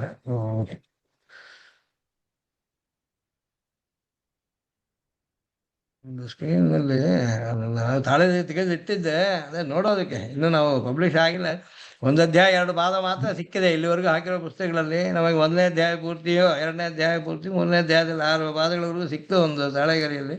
ಟೈಪ್ ಆಗ್ತಾ ಇದೆ, ಅದನ್ನು ಪಬ್ಲಿಷ್ ಮಾಡ್ತಾ ಇದ್ದೀವಿ. ಅದ್ರಲ್ಲಿ ಬಹಳಷ್ಟು ವಿಚಾರಗಳು ಚೆನ್ನಾಗಿರೋದು ಕಾಣ್ತಾ ಇದೆ. ನೋಡ್ತೇವೆ ಅದು. ಓಕೆ, ಇದು ಬರಲಿಲ್ಲ ಇಲ್ಲಿ. ಸರಿ, ಈಗ ಸಾಮಾನ್ಯವಾಗಿ ಆಯಿತು. 4ರಿಂದ 5:15 ಅಂತಂದ್ರು, 4:15 ಆಗೋಗ್ಬಿಟ್ರು ಕೂಡ ಪ್ರಾರಂಭಕ್ಕೆ 5:15 ಅಂತ ಆಯಿತು. ಬಂದಿರೋರಿಗೆ ಶ್ರೋತೃಗಳಿಗೆ ಅಸೌಕರ್ಯವಿಲ್ಲದೆ ನಿಲ್ಸೋದಾದ್ರೆ ನಿಲ್ಸ್ಕೋಬಹುದು, ಅಥವಾ ಏನಾದ್ರು ಮುಂದೆ ಹೇಗೆ ಹೇಳಿದ್ರೆ ನರಸಿಂಹನವ್ರು ಹೇಳಿದ್ರೆ ಮುಂದುವರಿಯೋಣ, ತೊಂದರೆ ಇಲ್ಲ. ಸಾಮಾನ್ಯವಾಗಿ ಹೇಳಬೇಕಾದ್ದು ಆಚಾರ್ಯರ ಉಪದೇಶ ಪ್ರಕ್ರಿಯೆ, ಅವರ ಮಾರ್ಗ. ಎರಡನೇದು, ನಾವು ಅದರಲ್ಲಿ ಎಷ್ಟು ಪರಿಶ್ರಮ ಪಡ್ಬೋದು, ಎಷ್ಟು ಪಟ್ಟರೆ ಎಷ್ಟು ಲಾಭ ಹೆಚ್ಚಾಗುತ್ತೆ ಅಂತ. ಅಂದರೆ ಅಮೃತಂಗಾಚಾರ್ಯರ ಸಂಬಂಧದಲ್ಲಿ ಹೇಳೋದ್ರಿಂದ ಅವರು ಆ ರೀತಿ ಬಹಳಷ್ಟು ಎಲ್ಲವನ್ನು ಸೂಕ್ಷ್ಮವಾಗಿ ನೋಡಿ ಮಾಡಿ ಜನಕ್ಕೆ ತಂದು ಕೊಟ್ಟದು ತೋರಿಸಿದವರು. ಆದ್ದರಿಂದ ಅಂಥದ್ದು ಆ ಪ್ರವೃತ್ತಿ ಬರೋದಕ್ಕೆ ಅವರ ಸ್ಮರಣೆಯಲ್ಲಿ ನಡಿಬೇಕು ಯಾವುದಾದ್ರು ಒಂದು ಕಾರ್ಯ. ಅವರು ನನಗೆ ಬಿಟ್ಬಿಟ್ರು ಏನು ಹೇಳಬೇಕನ್ನೋದು. ಆದ್ದರಿಂದ ನಾನು ಅಂದ್ಕೊಂಡೆ ಈ ರೀತಿ ಯಾವುದಾದ್ರೂ ಒಂದು ಪ್ರವೃತ್ತಿ ಏರ್ಪಡೋದಕ್ಕೆ ಉತ್ತರ ಕೃತ್ಯ ಸಫಲವಾಗಿ ಆನಂದಮಯವಾಗಿ ಆಗೋದಕ್ಕಾಗಲಿ ಅಂತ ಮಾಡಿದ್ನು. ಆಗಲಿ, ಮುಂದೆಲ್ಲ ನಿಲ್ಸೋಣ, ಯಾರು ಕೇಳೋದಿದ್ರೆ ಕೇಳಲಿ. ಅನ್ಮ್ಯೂಟ್, ಎಲ್ಲರಿಗೂ ಅನ್ಮ್ಯೂಟ್ ಮಾಡಿದ್ದೀನಿ. ಯಾರು ಕೇಳೋದಿದ್ರೆ ಕೇಳ್ಬೋದು ಪ್ರಶ್ನೆಗಳು. ಎಲ್ಲ ನಿಮ್ಮ ಶಿಷ್ಯಂದಿರ ಅಥವಾ ಬೇರೆ ಯಾರು ಇದ್ದಾರ? ಬೇರೆಯವರು ಎಲ್ಲ ಸೇರಿದ್ದಾರೆ. ಅದ ಸುಮಾರು 50 ಜನ ಏನೋ ಬೇರೆ ಐವತ್ತು ಜನ ಏನೋ ತೋರಿಸ್ತಾ ಇದೆ ಪಟ್ಟಿ.